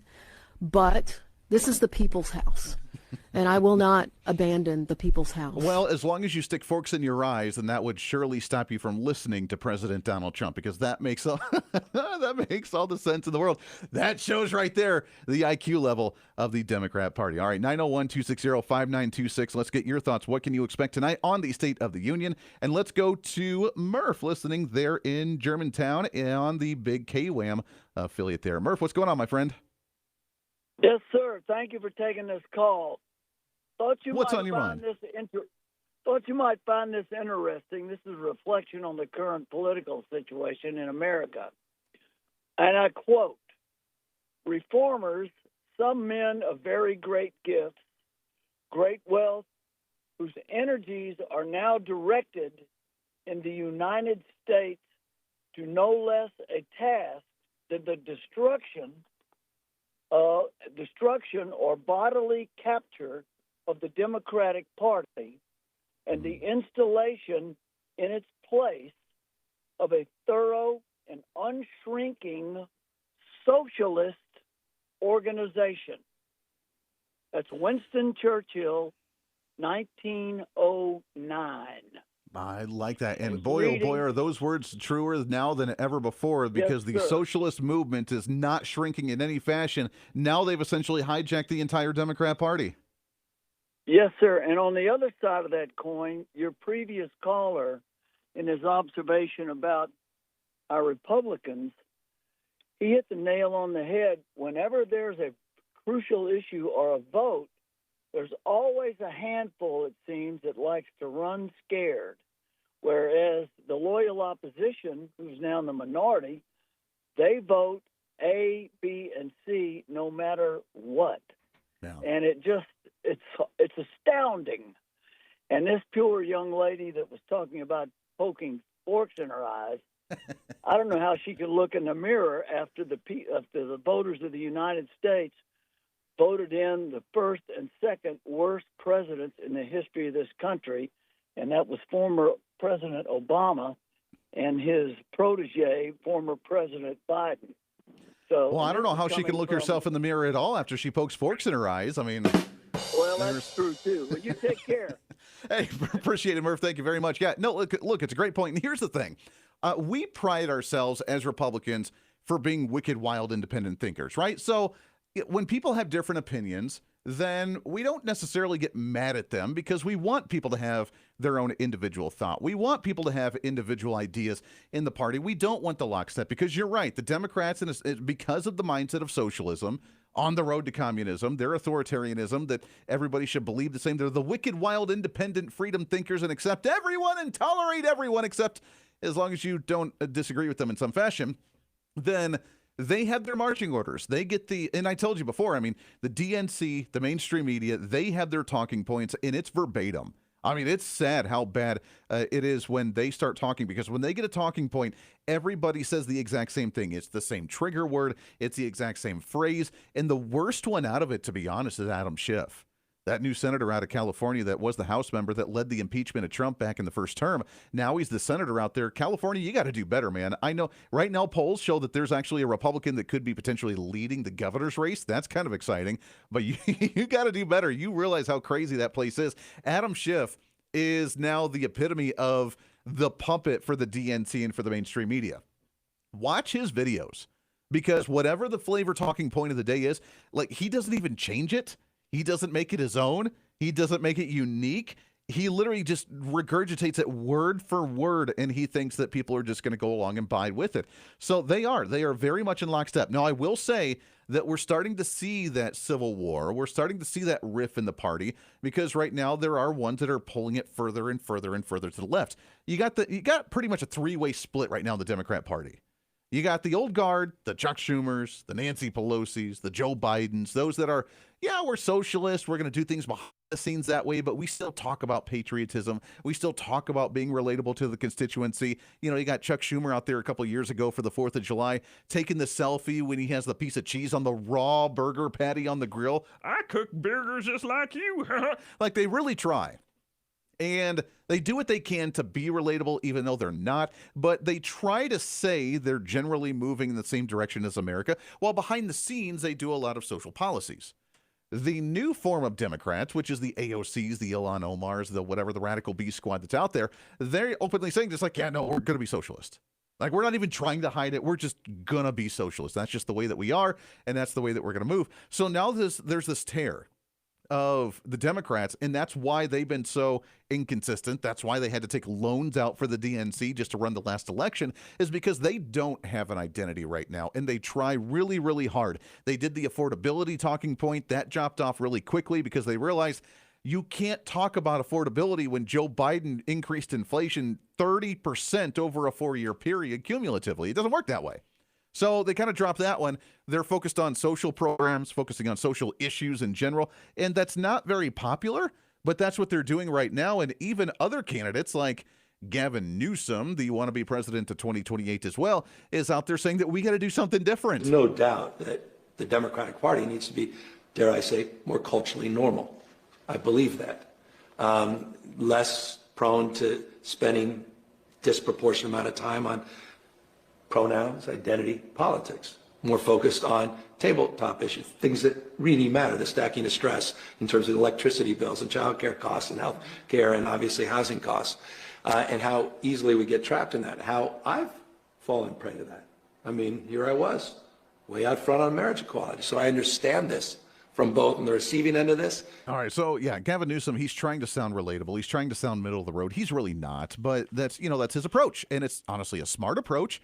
By trying to stay middle of the road. He's not, but the rhetoric for a campaign, that's what he's trying to do, and he's doing a good job of that, at least trying to reach out to people that don't pay attention to anything, that care more about what Kim Kardashian's doing on the Tweety or something. I don't know. The people that care more about drama and reality TV than actually focus on policy and what the records of these people are. He's got the suave hair, and then he talks about, yeah, we got to change policy. So they're in a civil war right now, but overall, Murph, you are right. Like, they are in lockstep, and they really just vote down the line. Now, for Republicans, we don't. And we don't always. And that's good and bad, because we don't take marching orders because we don't want to have marching orders. We don't do that. We're not the authoritarians. We like independent thought. We like people having their own opinions. That being said, at the same time, if you're going to represent a Republican Party, you should probably abide by Republican values. Like there's actually a Republican platform, and the RNC has it where every year or every couple of years when we do the reorgs, then you vote for leadership of the Republican National Committee and the RNC and the chair of the RNC and what the party's going to stand for at the national level. And your state parties, your state Republican parties have reorgs every couple of years as well. And at those same times, then you vote on a platform for the party. We stand for this. We stand for this. We oppose this. Which means if you're an elected official representing the party, you should more than likely. So we shouldn't have to browbeat you to vote for something. It should be kind of common sense. SAVE Act and voter ID should be common sense. Why would we oppose that? The Constitution says that you have to be a U.S. citizen before it's let the states kind of mandate how you're going to validate and actually prove that one stipulation in order for you to vote. Many states have gone as far as actually voting on policy to force people not to show an ID when they register to vote. That's kind of a problem because we need to make sure. So federal government's got to stand up and say, hey, this is the one stipulation the Constitution says on voting, so therefore you have to vote on it. So we got to get these Republicans on board. Now, again, I get it. There's different variants. The head of the RNC actually made an interesting comment that, you're never going to get a Ted Cruz elected in Maine, and you're never going to get a Susan Collins elected in Texas. Understand that. Totally get it. And during purple districts, when it's a battle every year on whether it's going to be a Republican or a Democrat in these really toss-up seats out there, I would rather have a Republican that votes 60% with me instead of 100%. Totally understand that. At the same time, the basic principles. And Todd talks about it on his program here, and I mentioned it quite a bit, that to me at least there's three pillars of conservatism: the right to life, the right to liberty, and the right to private property. Period. Those are our principles. Every issue, every flavor of the day can be related down to those three issues. Does it violate someone's right to life and allows you to harm someone? Okay, then I'm not going to support it. Abortion issues, we're not going to support those issues because it violates that right to life. The right for liberty. Can you go about your business and do your thing in society without the government oppressing you in some fashion? If it does that, I'm going to oppose it. And the right to private property. And I don't just mean physical property like your home. I mean your intellectual property. I mean the property that when you create something as a business, that is your property. And if we infringe upon that with excessive taxing, if we infringe upon that by the collective or the general welfare, all this other garbage the other side says, what does Zoran Mamdani say? The warmth of collectivism. If that violates my private property, then we do not support that in any fashion. Like, it's very simple. You just got to go back to the basic principles of conservatism. And that's essentially what the Republican Party supports. So, we don't stand in lockstep. That's good to a degree, but they should want to do it on their own because that's the right thing to do, not for their own personal political agenda. Interesting conversation. Appreciate it. 901-260-5926. Let's take a break. We got one segment left here. Your thoughts on the State of the Union tonight. Will Donald Trump call on Congress to act more harshly to end the filibuster and to pass the SAVE Act? What could that look like? Also, with the foreign policy, what does that mean for the ongoing civil war with the cartels down in Mexico? We want to spend some time on that when we come back around the corner for the Todd Starnes radio program. Stay here. Sane talk in an insane world. Todd Starnes.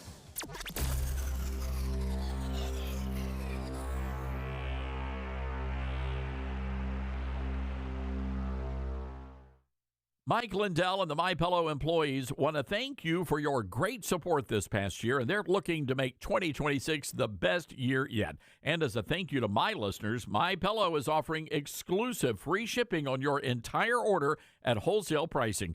That means they're bringing back the mega sale exclusively for my listeners. For example, the classic My Pillows, normally $49.98, now marked down to only $14.98. Turn any mattress into the best mattress ever with the made in the USA My Pillow My Mattress Topper. Save up to $100. Get a set of My Pillow Giza Dream Sheets for as low as $29.98 or the 6-pack towel set for only $34.98. To get the best specials ever, go to MyPillow.com. Use promo code STARNS or give them a call, 800-839-8506. These offers won't last long, so call now, 800-839-8506, or go to mypillow.com and use promo code STARNS. Order now and your entire order ships free. For more than 12 years, Patriot Mobile has been on the front lines fighting for our God-given rights and freedoms while providing exceptional nationwide cell phone service with access to all 3 of the main networks. Patriot Mobile's all-U.S.-based support team is standing by to take care of you. Call 972-PATRIOT today or go to patriotmobile.com/Todd. Use promo code Todd for a free month of service. That's patriotmobile.com/Todd or call 972-PATRIOT, code Todd. At a time when technology is often used to distort the truth, there's a new tool that's actually getting it right. My Faith Assistant is a Bible-based AI designed to help you understand God's Word and grow spiritually. Unlike generic AI tools that give vague or unbiblical answers, My Faith Assistant is anchored in Scripture, built on seminary-level resources, and shaped by more than 50 years of trusted teaching from Dr. Michael Youssef. And it's free, no login required. Try it today at myfaithassistant.com. We are living in dangerous and unstable times. Hello, everybody. I'm Todd Starnes. Pandemics, international insecurity, shortages, supply chain disruptions, and an economy on the brink. We know we can't simply trust the government to protect us. Now more than ever, everyone needs to be prepared. And being prepared is more than just stockpiling ammo, food, and supplies. Being prepared should also include stockpiling critical prescription medications. And that's where my friends at the Wellness Company come in. Their medical emergency kit contains the prescriptions, antibiotics, antivirals, and antiparasitics that you need to keep you and your family safe, from anthrax to tick bites to COVID and even to a bioweapon like the plague. The Wellness Company's medical emergency kit is exactly what you need to have on hand to be prepared. Go to twc.health/Starnes today and order. That's twc.health/Starnes. Use the promo code STARNS and you're going to save an extra 10%. Uh-oh, Brad's buzzed. Oh, yeah? Yeah, he's starting with the woots. And now a speech. I just want to say that friendship is about heart and brain. Who's with me? Good thing is, he knows when he's buzzed. And my brain is saying, when it's time to go home, somebody call me a ride. Love that guy. Me too. Know your buzzed warning signs? Call for a ride when it's time to go home. Buzz driving is drunk driving. A message from NHTSA and the Ad Council. Are you prepared for an emergency or disaster? Because it's not a matter of if, but when. Don't find yourself saying, when the storm rolls in, my time to find a pet-friendly evacuation center will have run out. The scorching heat wave will leave me powerless to cool my insulin. I'll face a hurricane without meds. Now that's a tough pill to swallow. Let's prepare so we all have a better story to tell. Get started at ready.gov/older adults. Brought to you by FEMA and the Ad Council.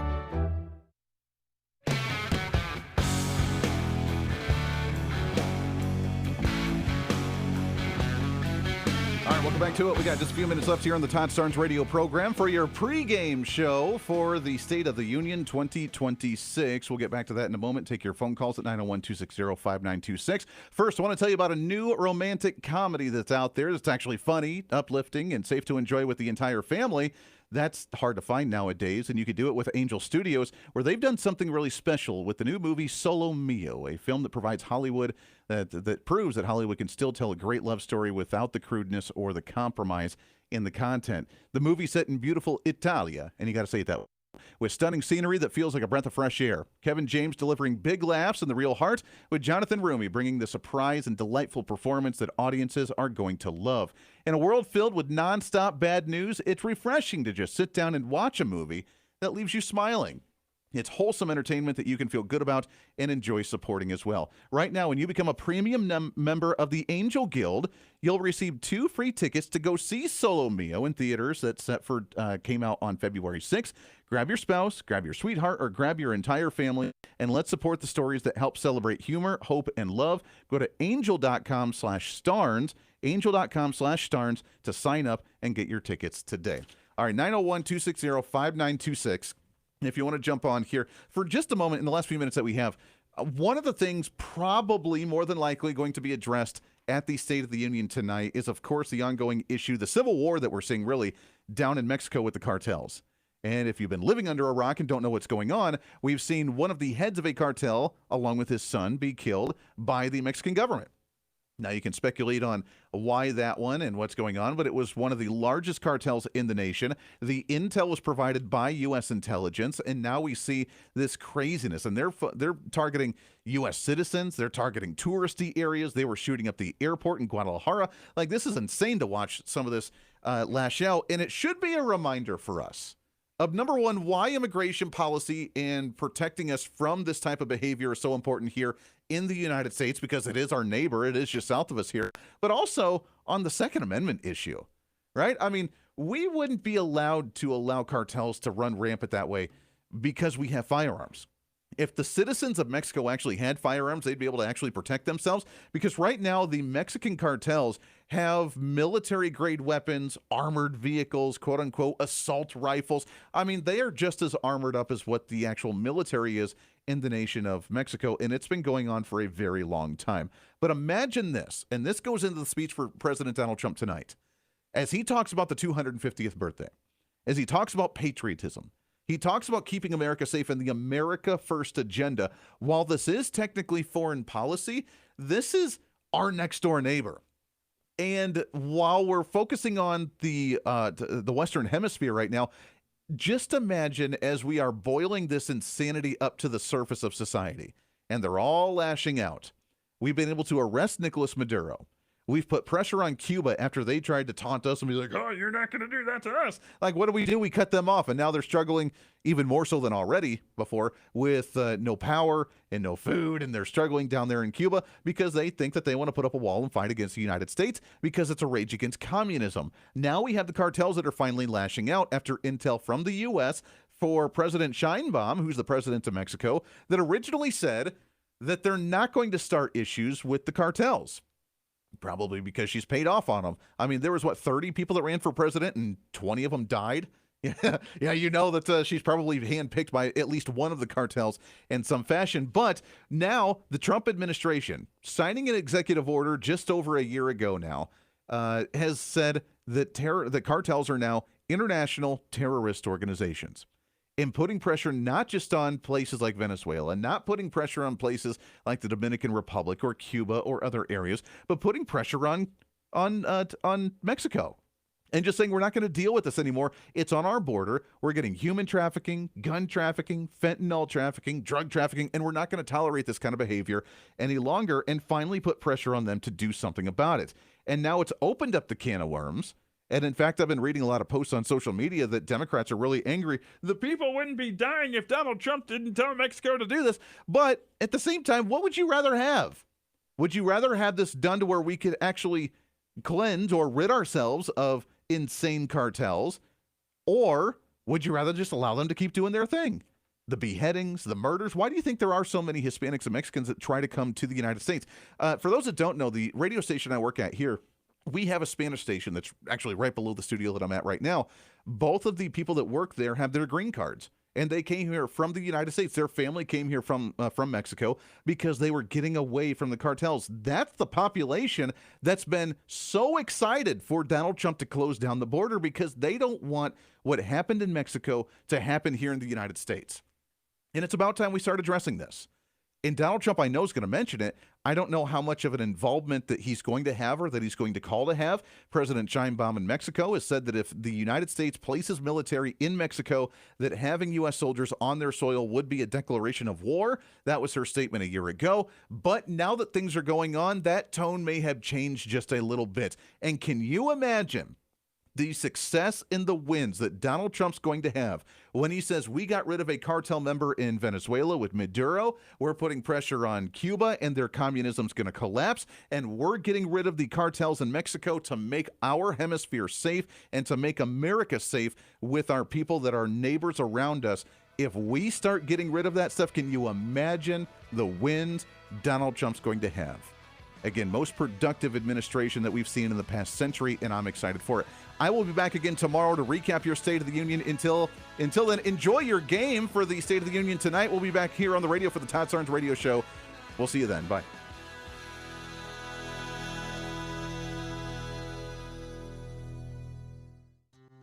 Balance of Nature's fruits and veggies supplements, changing the world one life at a time. Thought, well, just for the heck of it, I'll try this Balance of Nature. But I thought, all right, I'll do it for 1 month, and then I can cancel. And so I ordered it for 1 month. I have told so many people about this stuff. They think I'm crazy. So for me to say I would continue to do it means it's got to be good. Start your journey with Balance of Nature supplements today. Call 1-800-246-8751 or go to balanceofnature.com and sign up as a new preferred customer to get 35% off your first preferred set with free shipping and our money-back guarantee. That's 1-800-246-8751. Don't wait. Now's the time to take action. Go to balanceofnature.com or call 1-800-246-8751 and get this special offer by using discount code TODD. What I know about courage, I learned from my adoptive mom. She said sometimes you just gotta hold on and know we'll get through this. Mom, we are so high up. Hold my hand. No, you hold my hand.